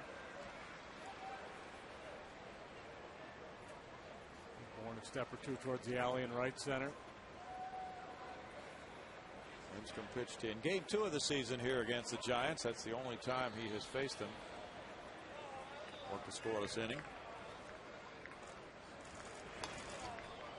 Back, still a 1-ball 2-strike count. In his career, he's pitched 9 times against San Francisco, and trying for his first ever save against the Giants.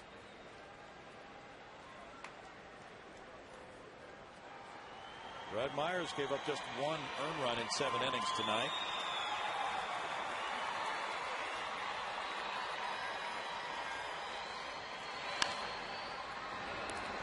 There's a pickup by Johnson. High throw. Berkman got his foot back on the base. 1 out.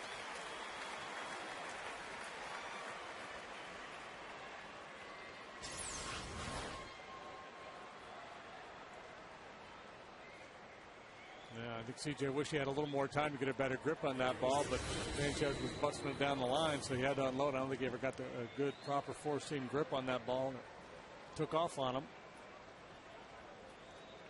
Aubrey Huff is 0 for 4 tonight.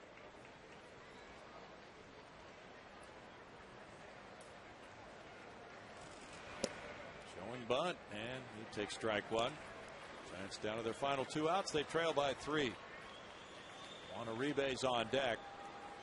The year Huff was with the Astros, he was traded from Tampa Bay to Houston in the middle of the 06 season. He had a 23 RBI month of August that year for the Astros. He can get hot and stay hot for a while. 0-2.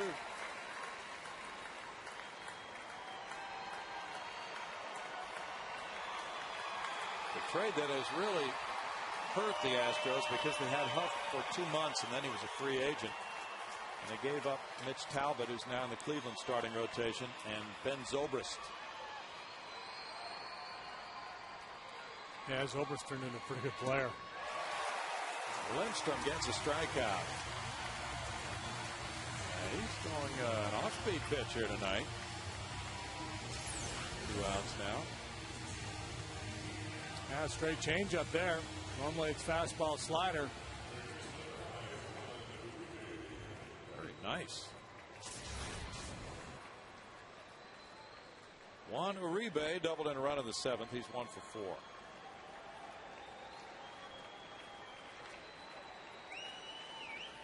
Good time to break out that pitch with a 3-run lead. Yeah, and a hitter who's sitting dead red.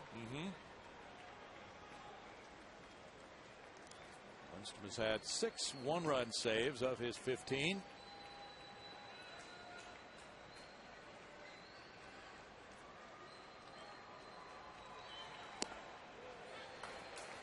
It's 1-1. Texas is pummeling Pittsburgh 13-3 in the bottom of the 8th at Arlington. But she's revived a little bit.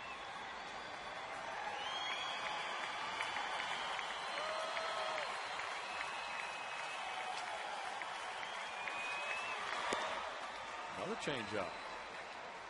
2 balls and a strike. That might be a really effective combination for Matt, just to throw a few, work them in here and there.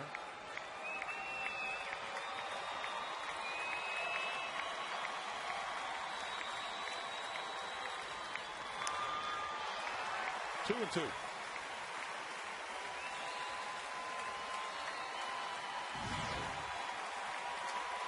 Astros fans ready for this 5-game losing streak to end. They've lost 9 straight to the Giants. They're outscored in those games 53-20. They win tonight. The rubber game of the series at 105 tomorrow. Matches Wandy Rodriguez and Matt Cain.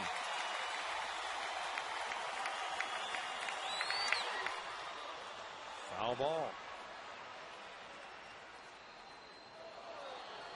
Milwaukee leads 4-2. Bottom of the 8th inning over Minnesota.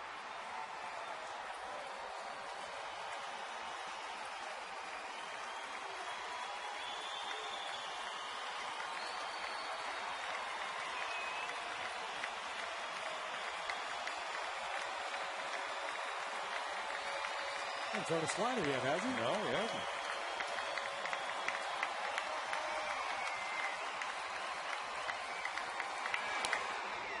Foul ball back again.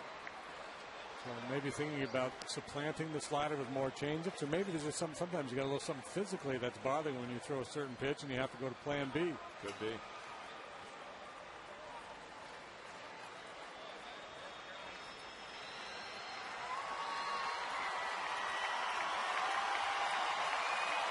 Lindstrom had 15 saves last year. If he gets this one, it's a new high for him in his season in the majors. he got him on strikes. A 1-2-3 ninth.